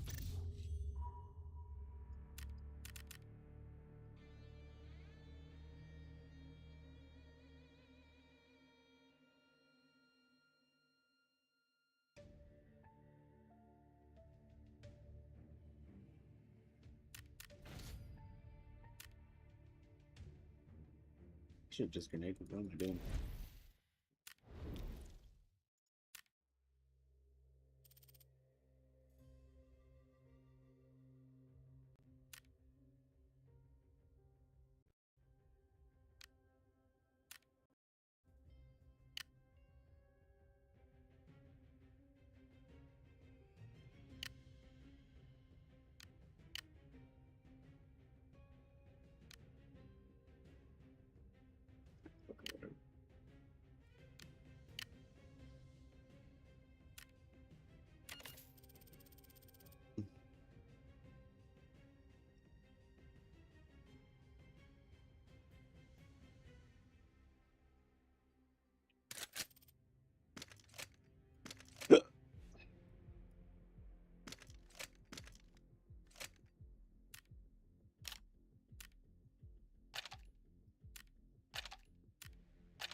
saving both them and the Marines that they would inevitably kill in combat. It is one of the greatest and most dangerous humanitarian efforts ever undertaken by a single man, and we're going to get into all of it right after a word from our sponsor. Hi, welcome to Antique Roadshow. I am the historian appraiser. What do you have for me today? Well, my grandfather fought in World War II, and he just recently passed. And I found something odd in the sock drawer. You found little boy in his sock drawer?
To the parasites.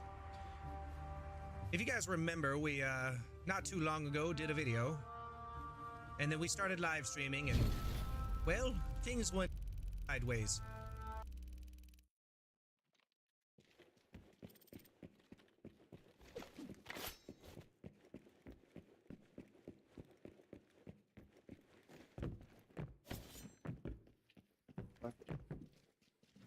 I just ate my stand this way.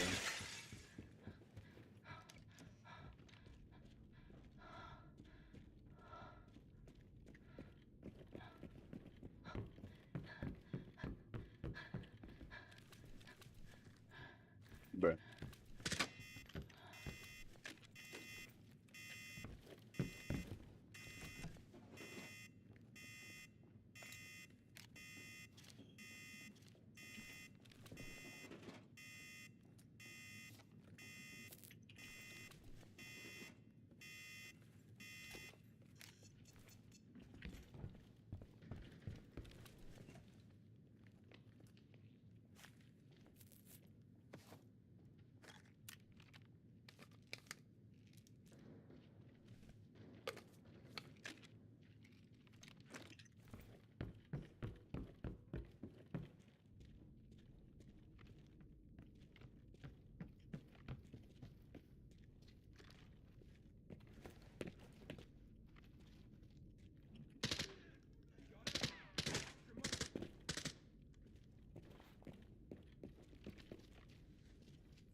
Keep our boys on the second floor safe!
These two at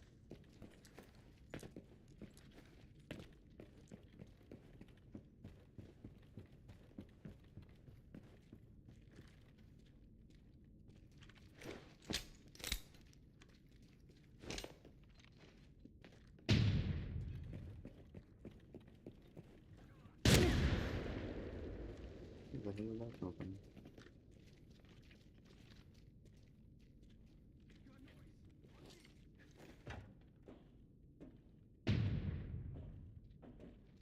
Jade him. I think one behind the box. Yeah, I hit one. Alright, what? I'm gonna kill myself. I'm gonna fucking kill myself. Good luck, brothers.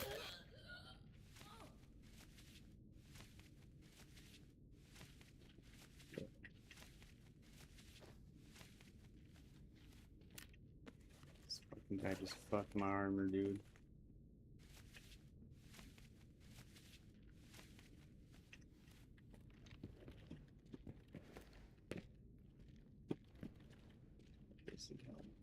I can't even search him.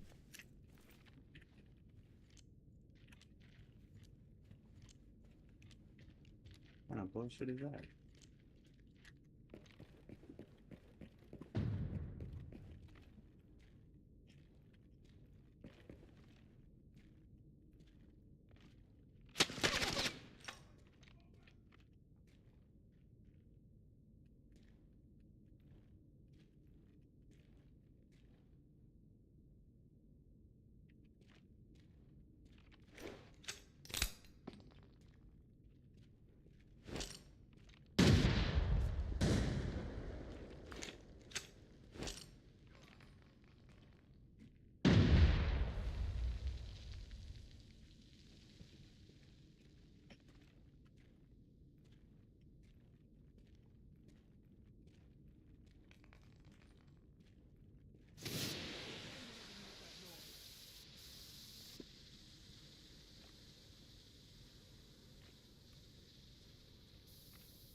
No, where did that hit me?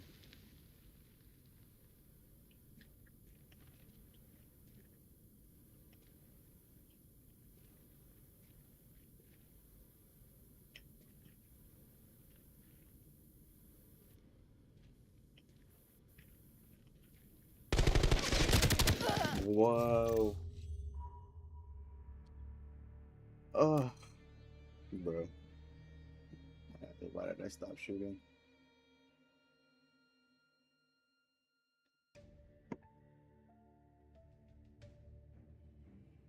Don't know how that guy was too. Like, fuck, bro.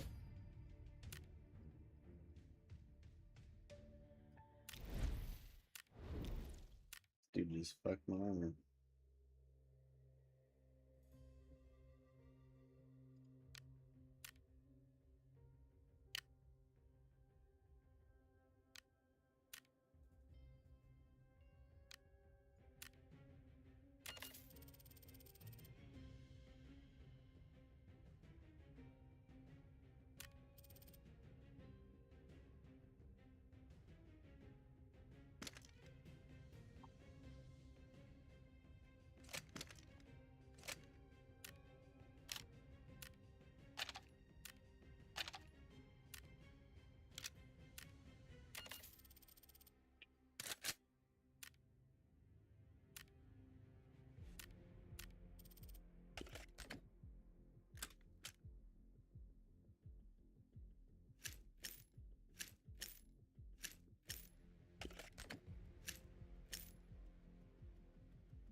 Or order online and create your own web pizza by adding a web of Before we get into the video, make sure to use creator code Giotto in Arena Breakout Infinite.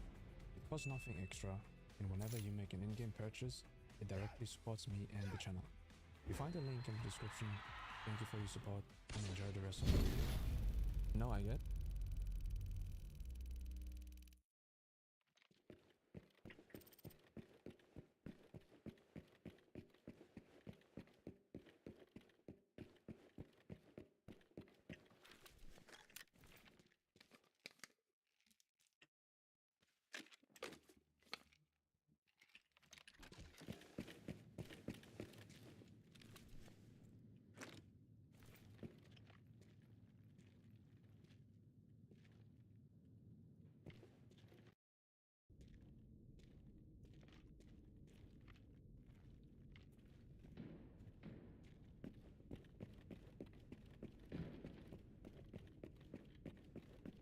Time to get the party started.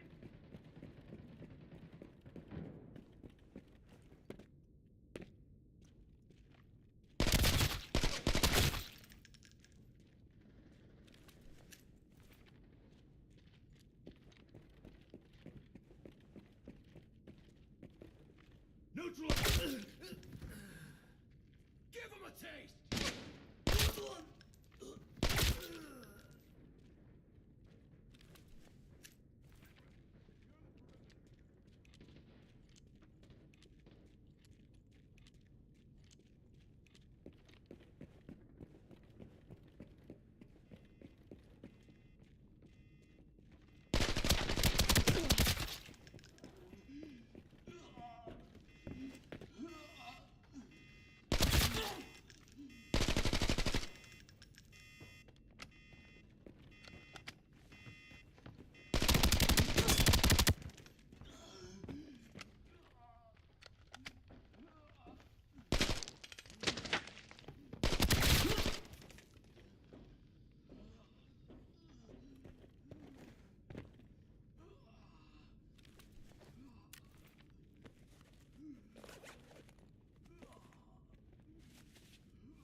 What the fuck did he go?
Bandits lobby.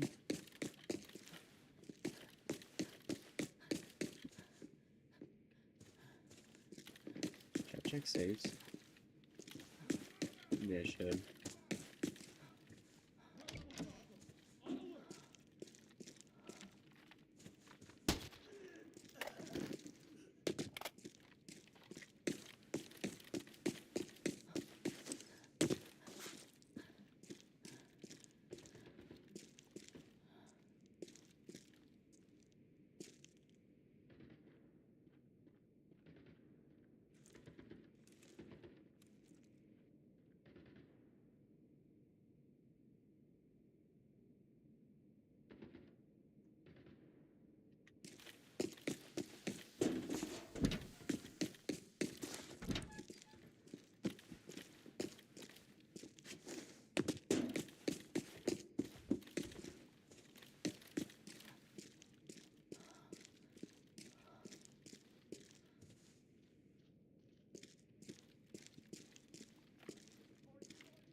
Well, that's it.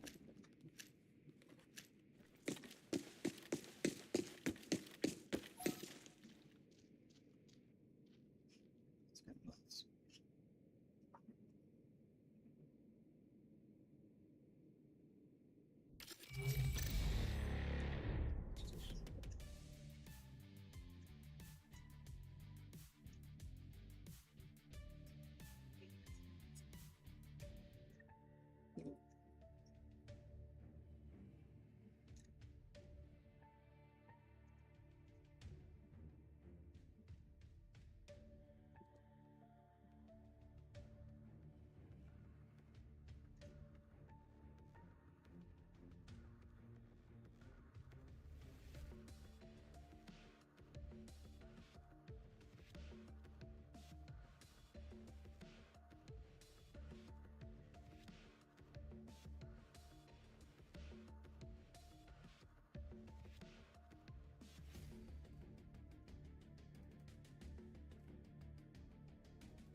Yeah,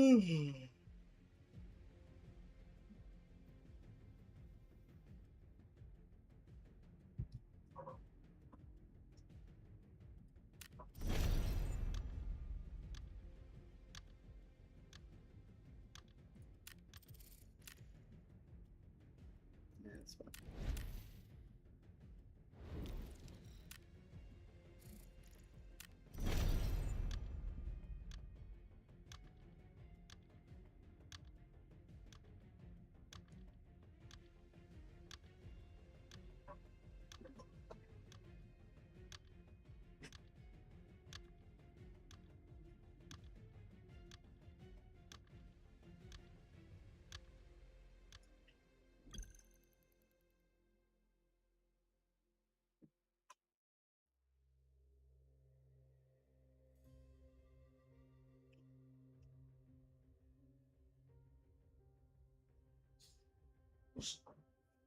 I'll use the 2 and 3.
Are you alone?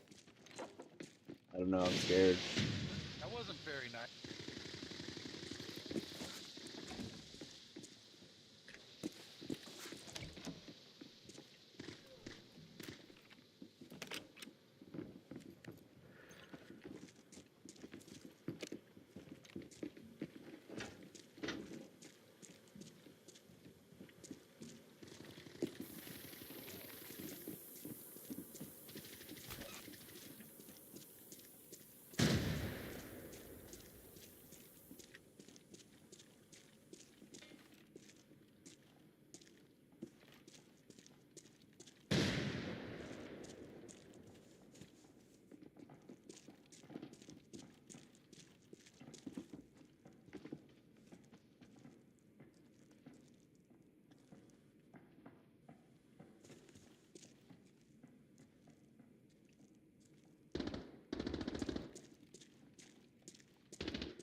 Stay alive, stay alive.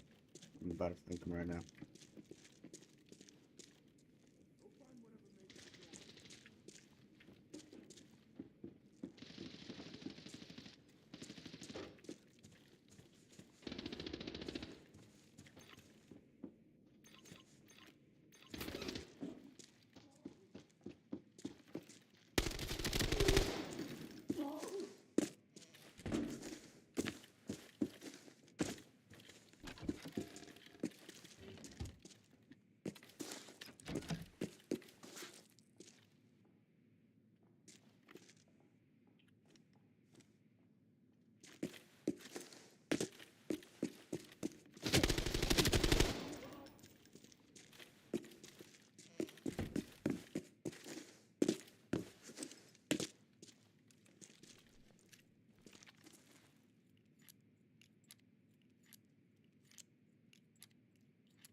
Not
too shabby a parade.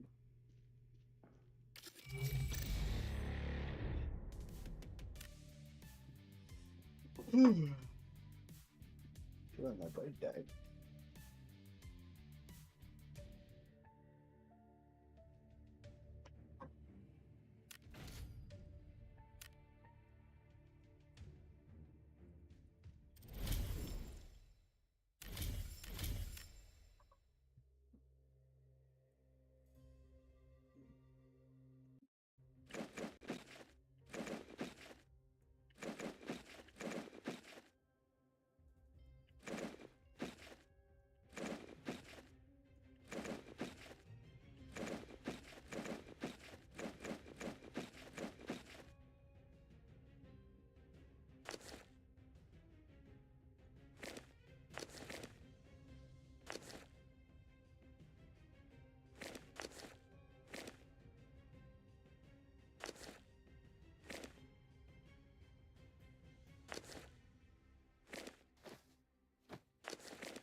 Hmm.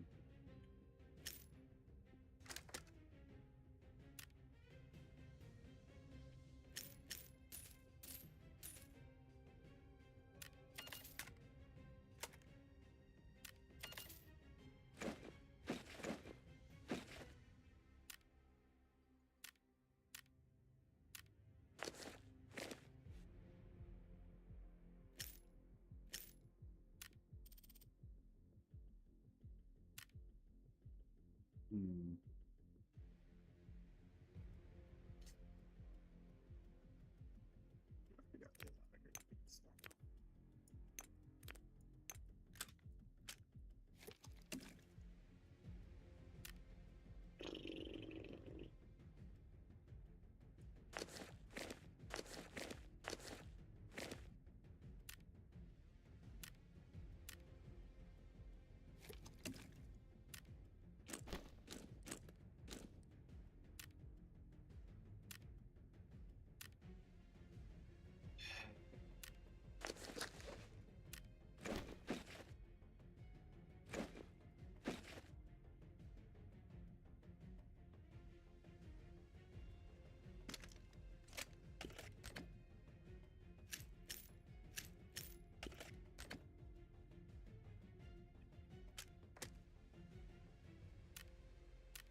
Yeah, I got Scottish school name though.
Buddy, how you with the body?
Maybe I'll just rotate this way.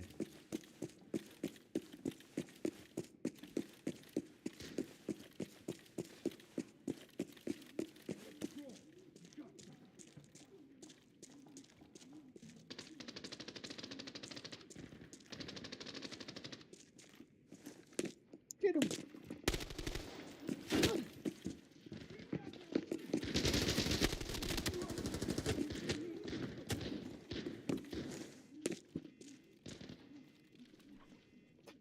Everyone's all fucked up.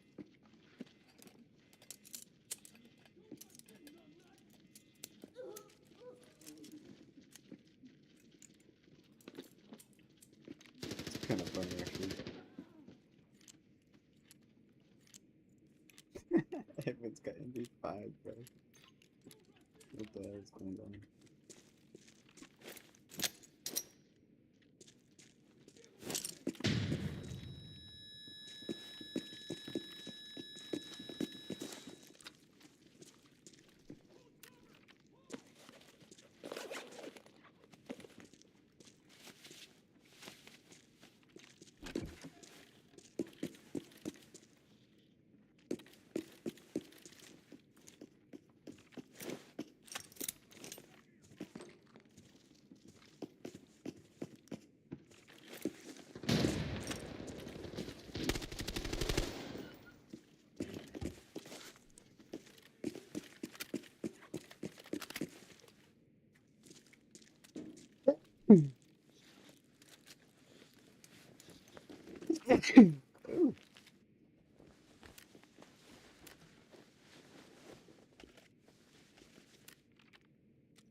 Guy's scared. This guy's scared, bro. Yeah.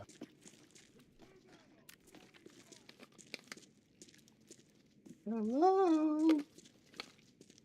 Where are you?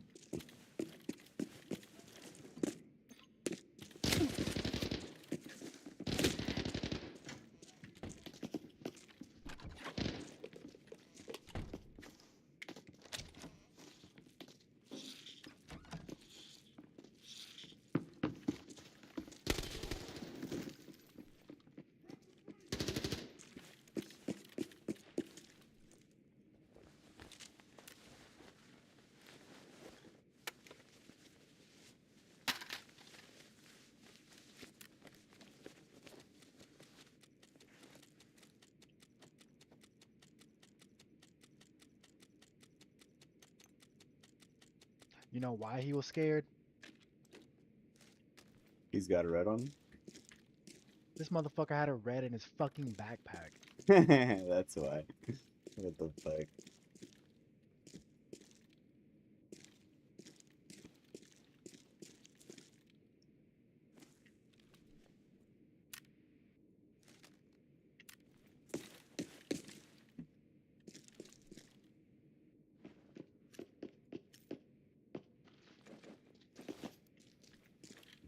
Does he have a bigger backpack? Appreciate it. Yes, sir.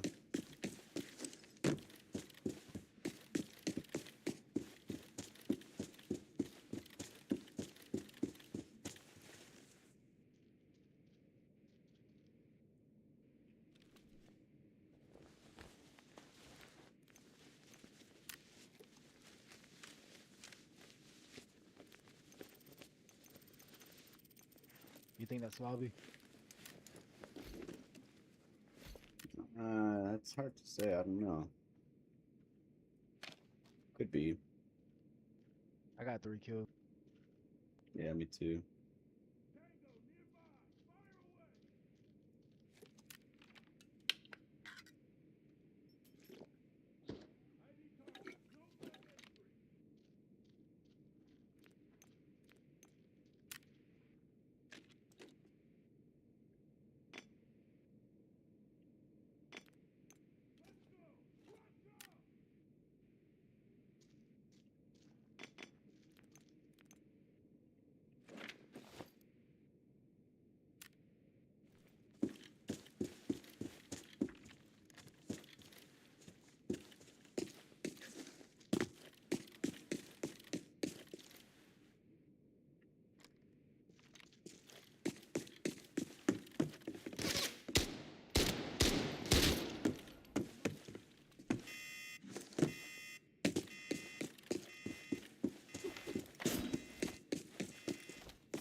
Whole lot of dookie.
I'm just going with all these nades right now. Aw, brother.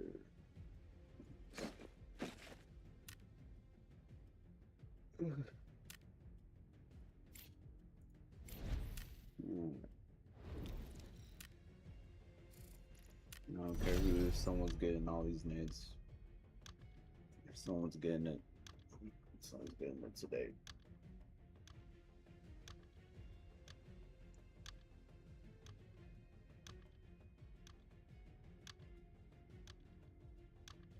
Ugh.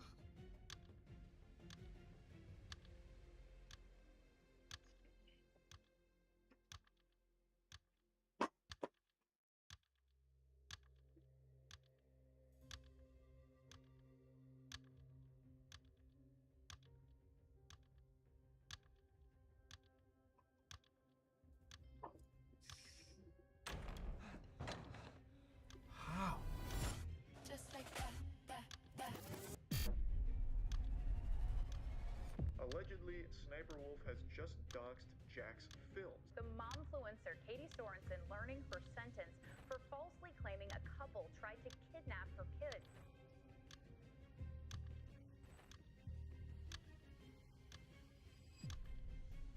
Fame can bring out the worst in people. Some influencers will do whatever it takes to stay relevant, even if it means ruining the lives of innocent people. I'm Visual Venture, and I hope you guys have an amazing day ahead. The kidnapping hoax. Solo. From Sonoma, California, Katie Sorensen was just your average mother of 3. On the side, she was a self-proclaimed mommy influencer, documenting her kids' lives on her Instagram Motherhood Essentials. But her content took an extreme turn when Katie shared a... Okay.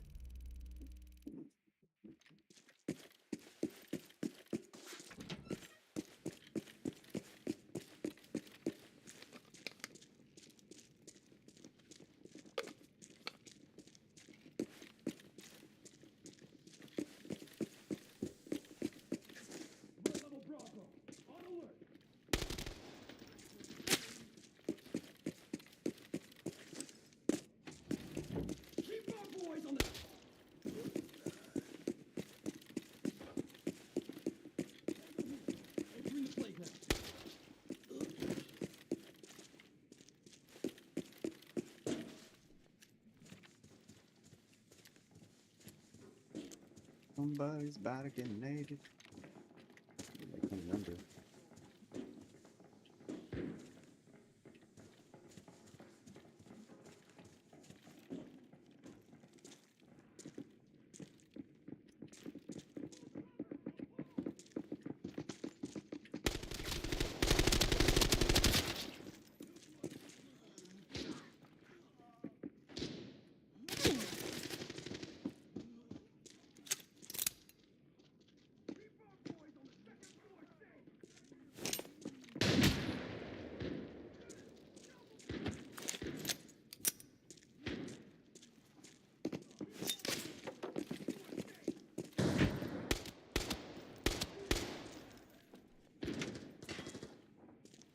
Leave me alone, please.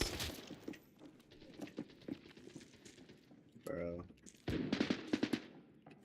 Oh, that guy's got a gun.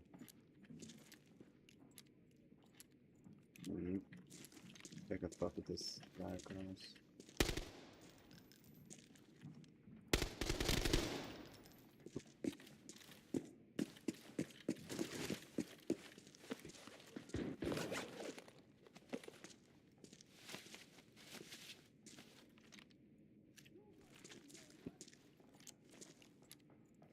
He sees me. Where you going, boy?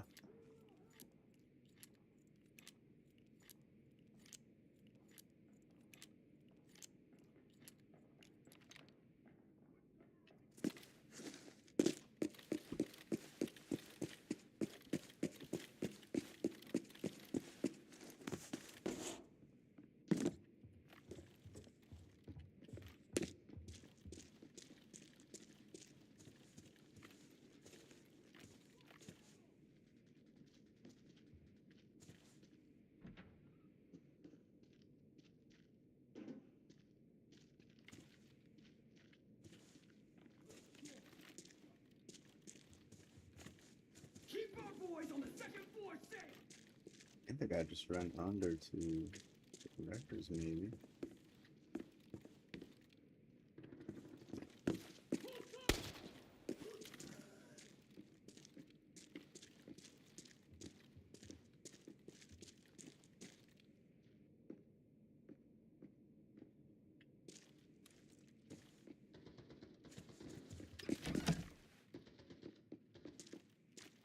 Is that here? Is that the scav? Look at the scav, I guess.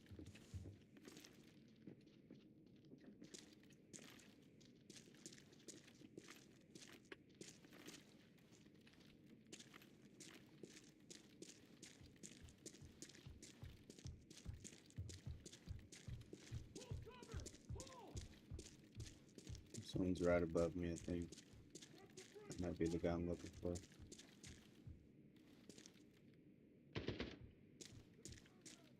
Could be.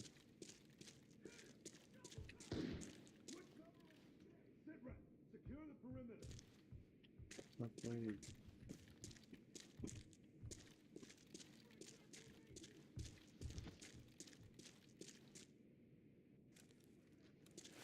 Neutralize intruder.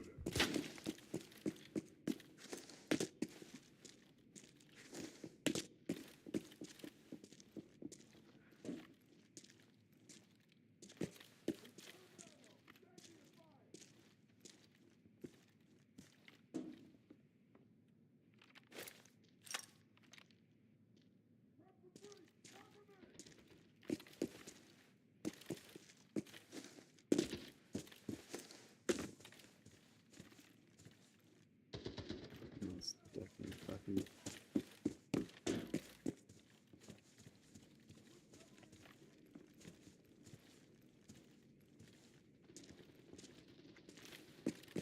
It's probably them.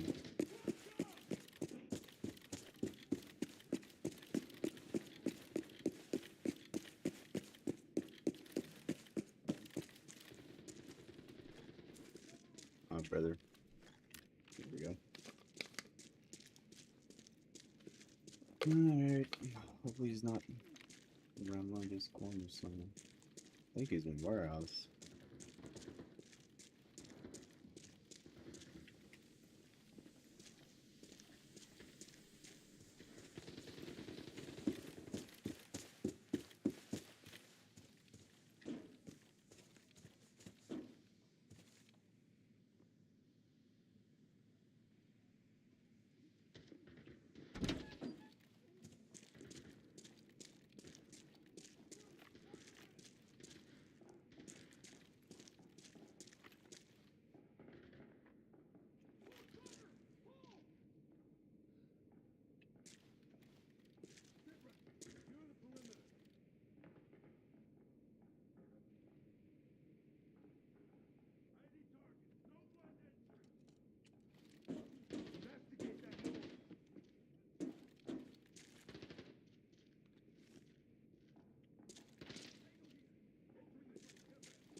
Sounds like he's right below me.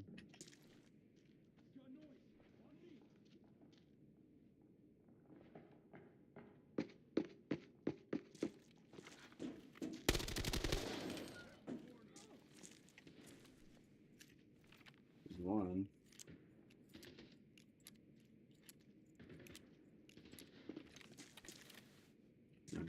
Midnight?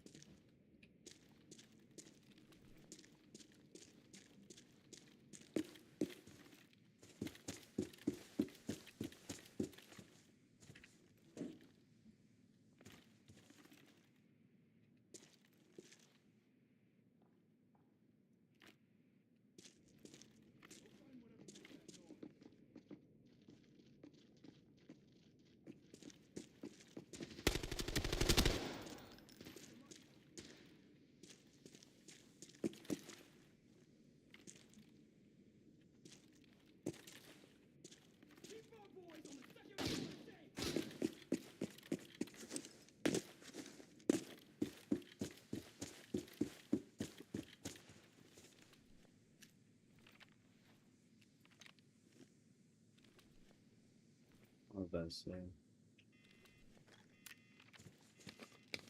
Definitely the people go.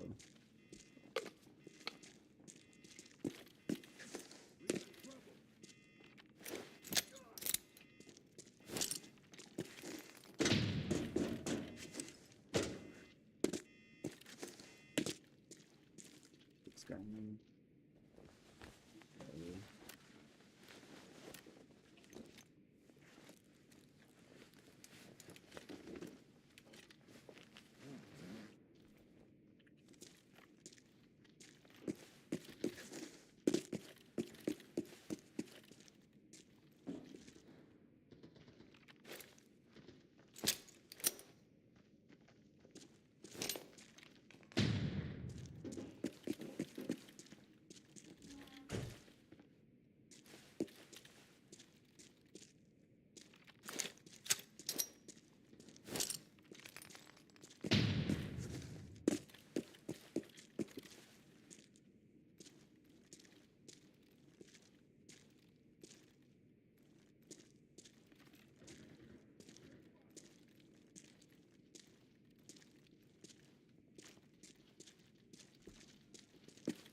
Just cry.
Stuff in this room.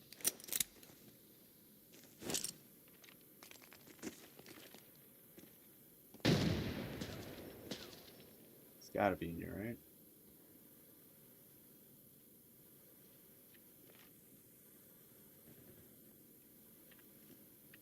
Choose something.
guy not in here?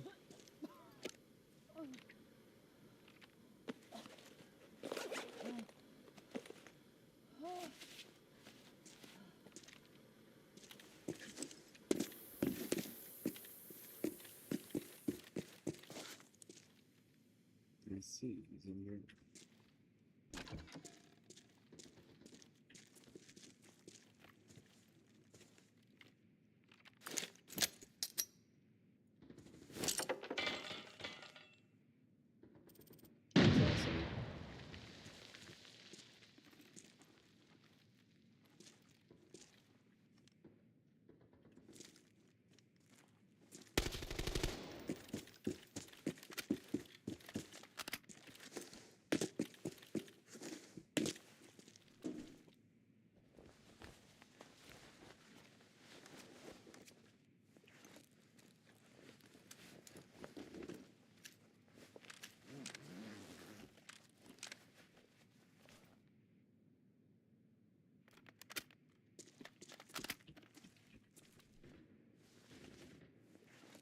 Huh. Where's the AK-12 guy? I was hearing an AK-12 somewhere. What the fuck?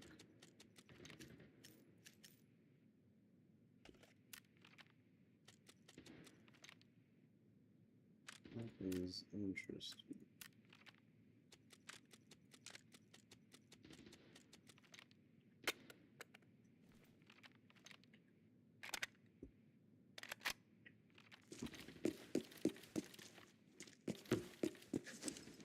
Unless I killed him already.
This guy was not making with this.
So this guy's ratting somewhere? I'm gonna get pissed off.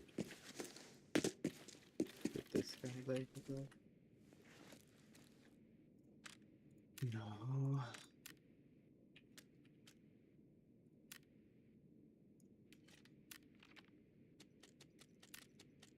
Fish fillet.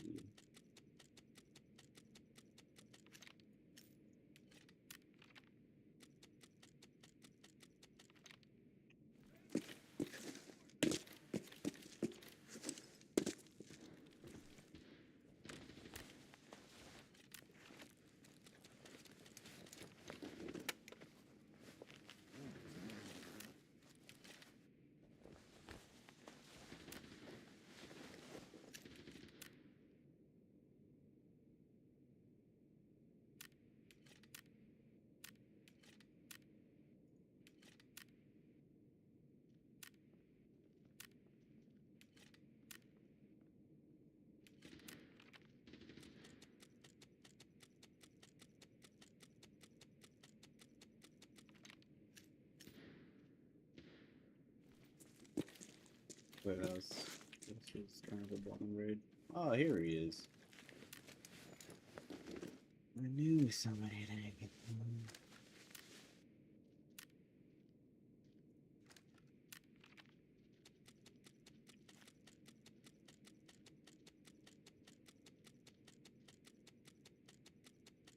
Just know it.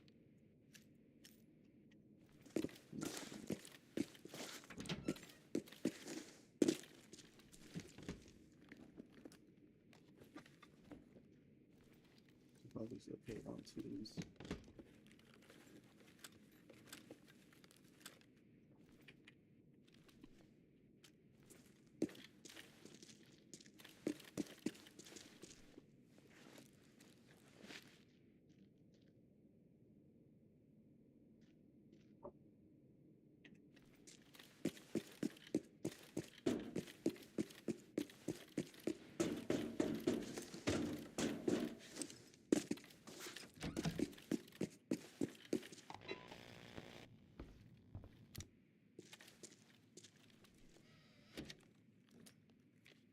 No.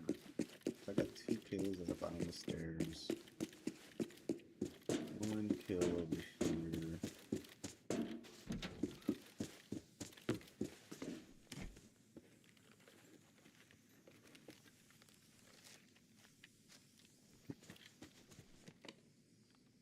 Three shots down the lobby, right? Oh, it's lobby.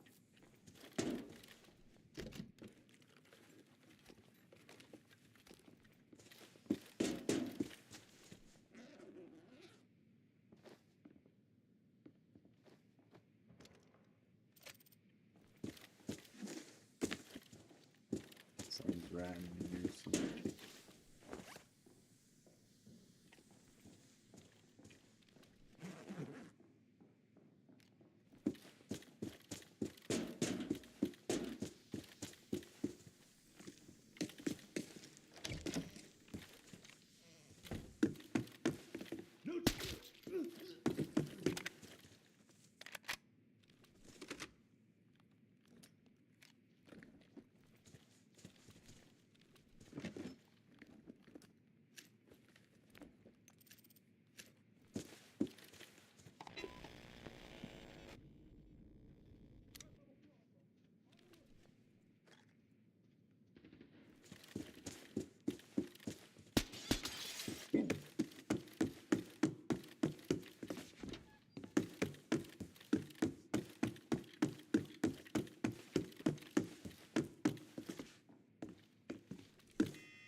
What the? Is that not?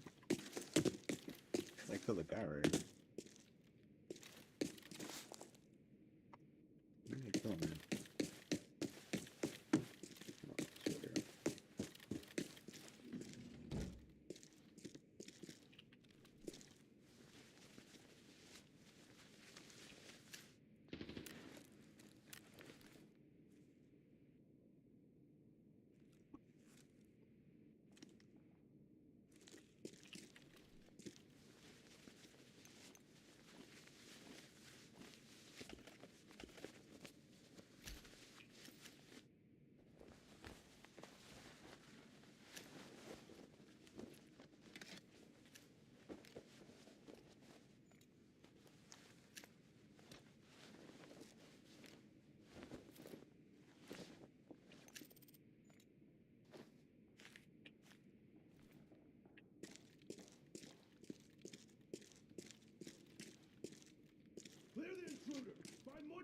second floor.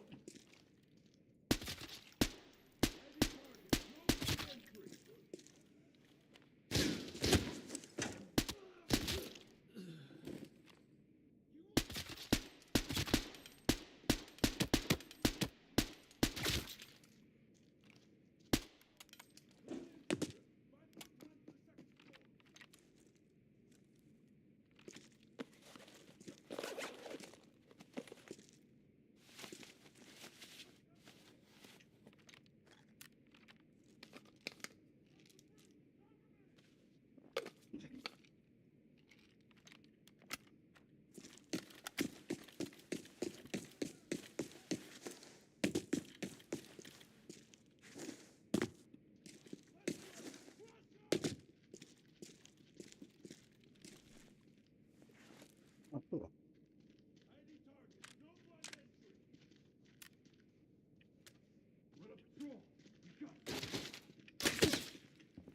Reach.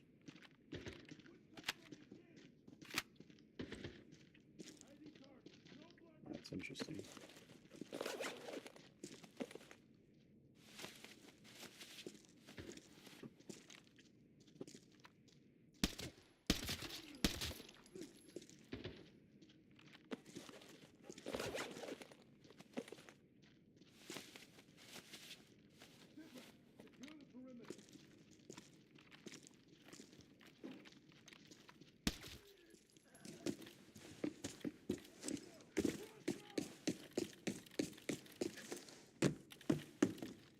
Oh, that's great.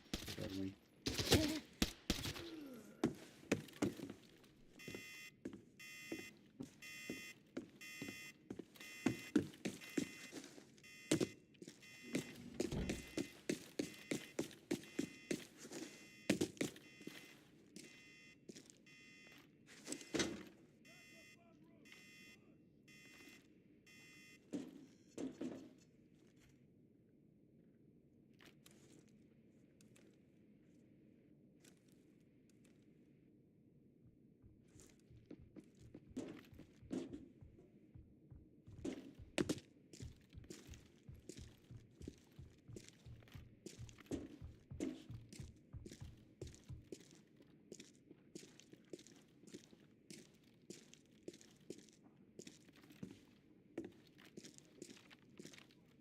Just got to roll.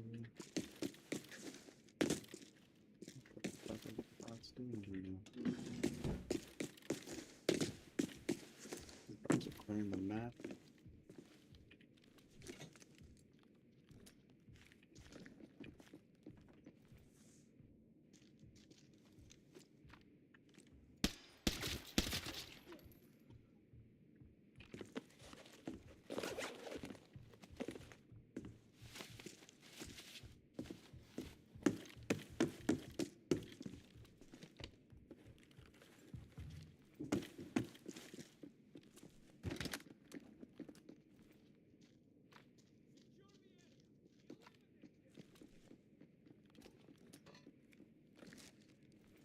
Good files, 30 minutes, 5 minutes left.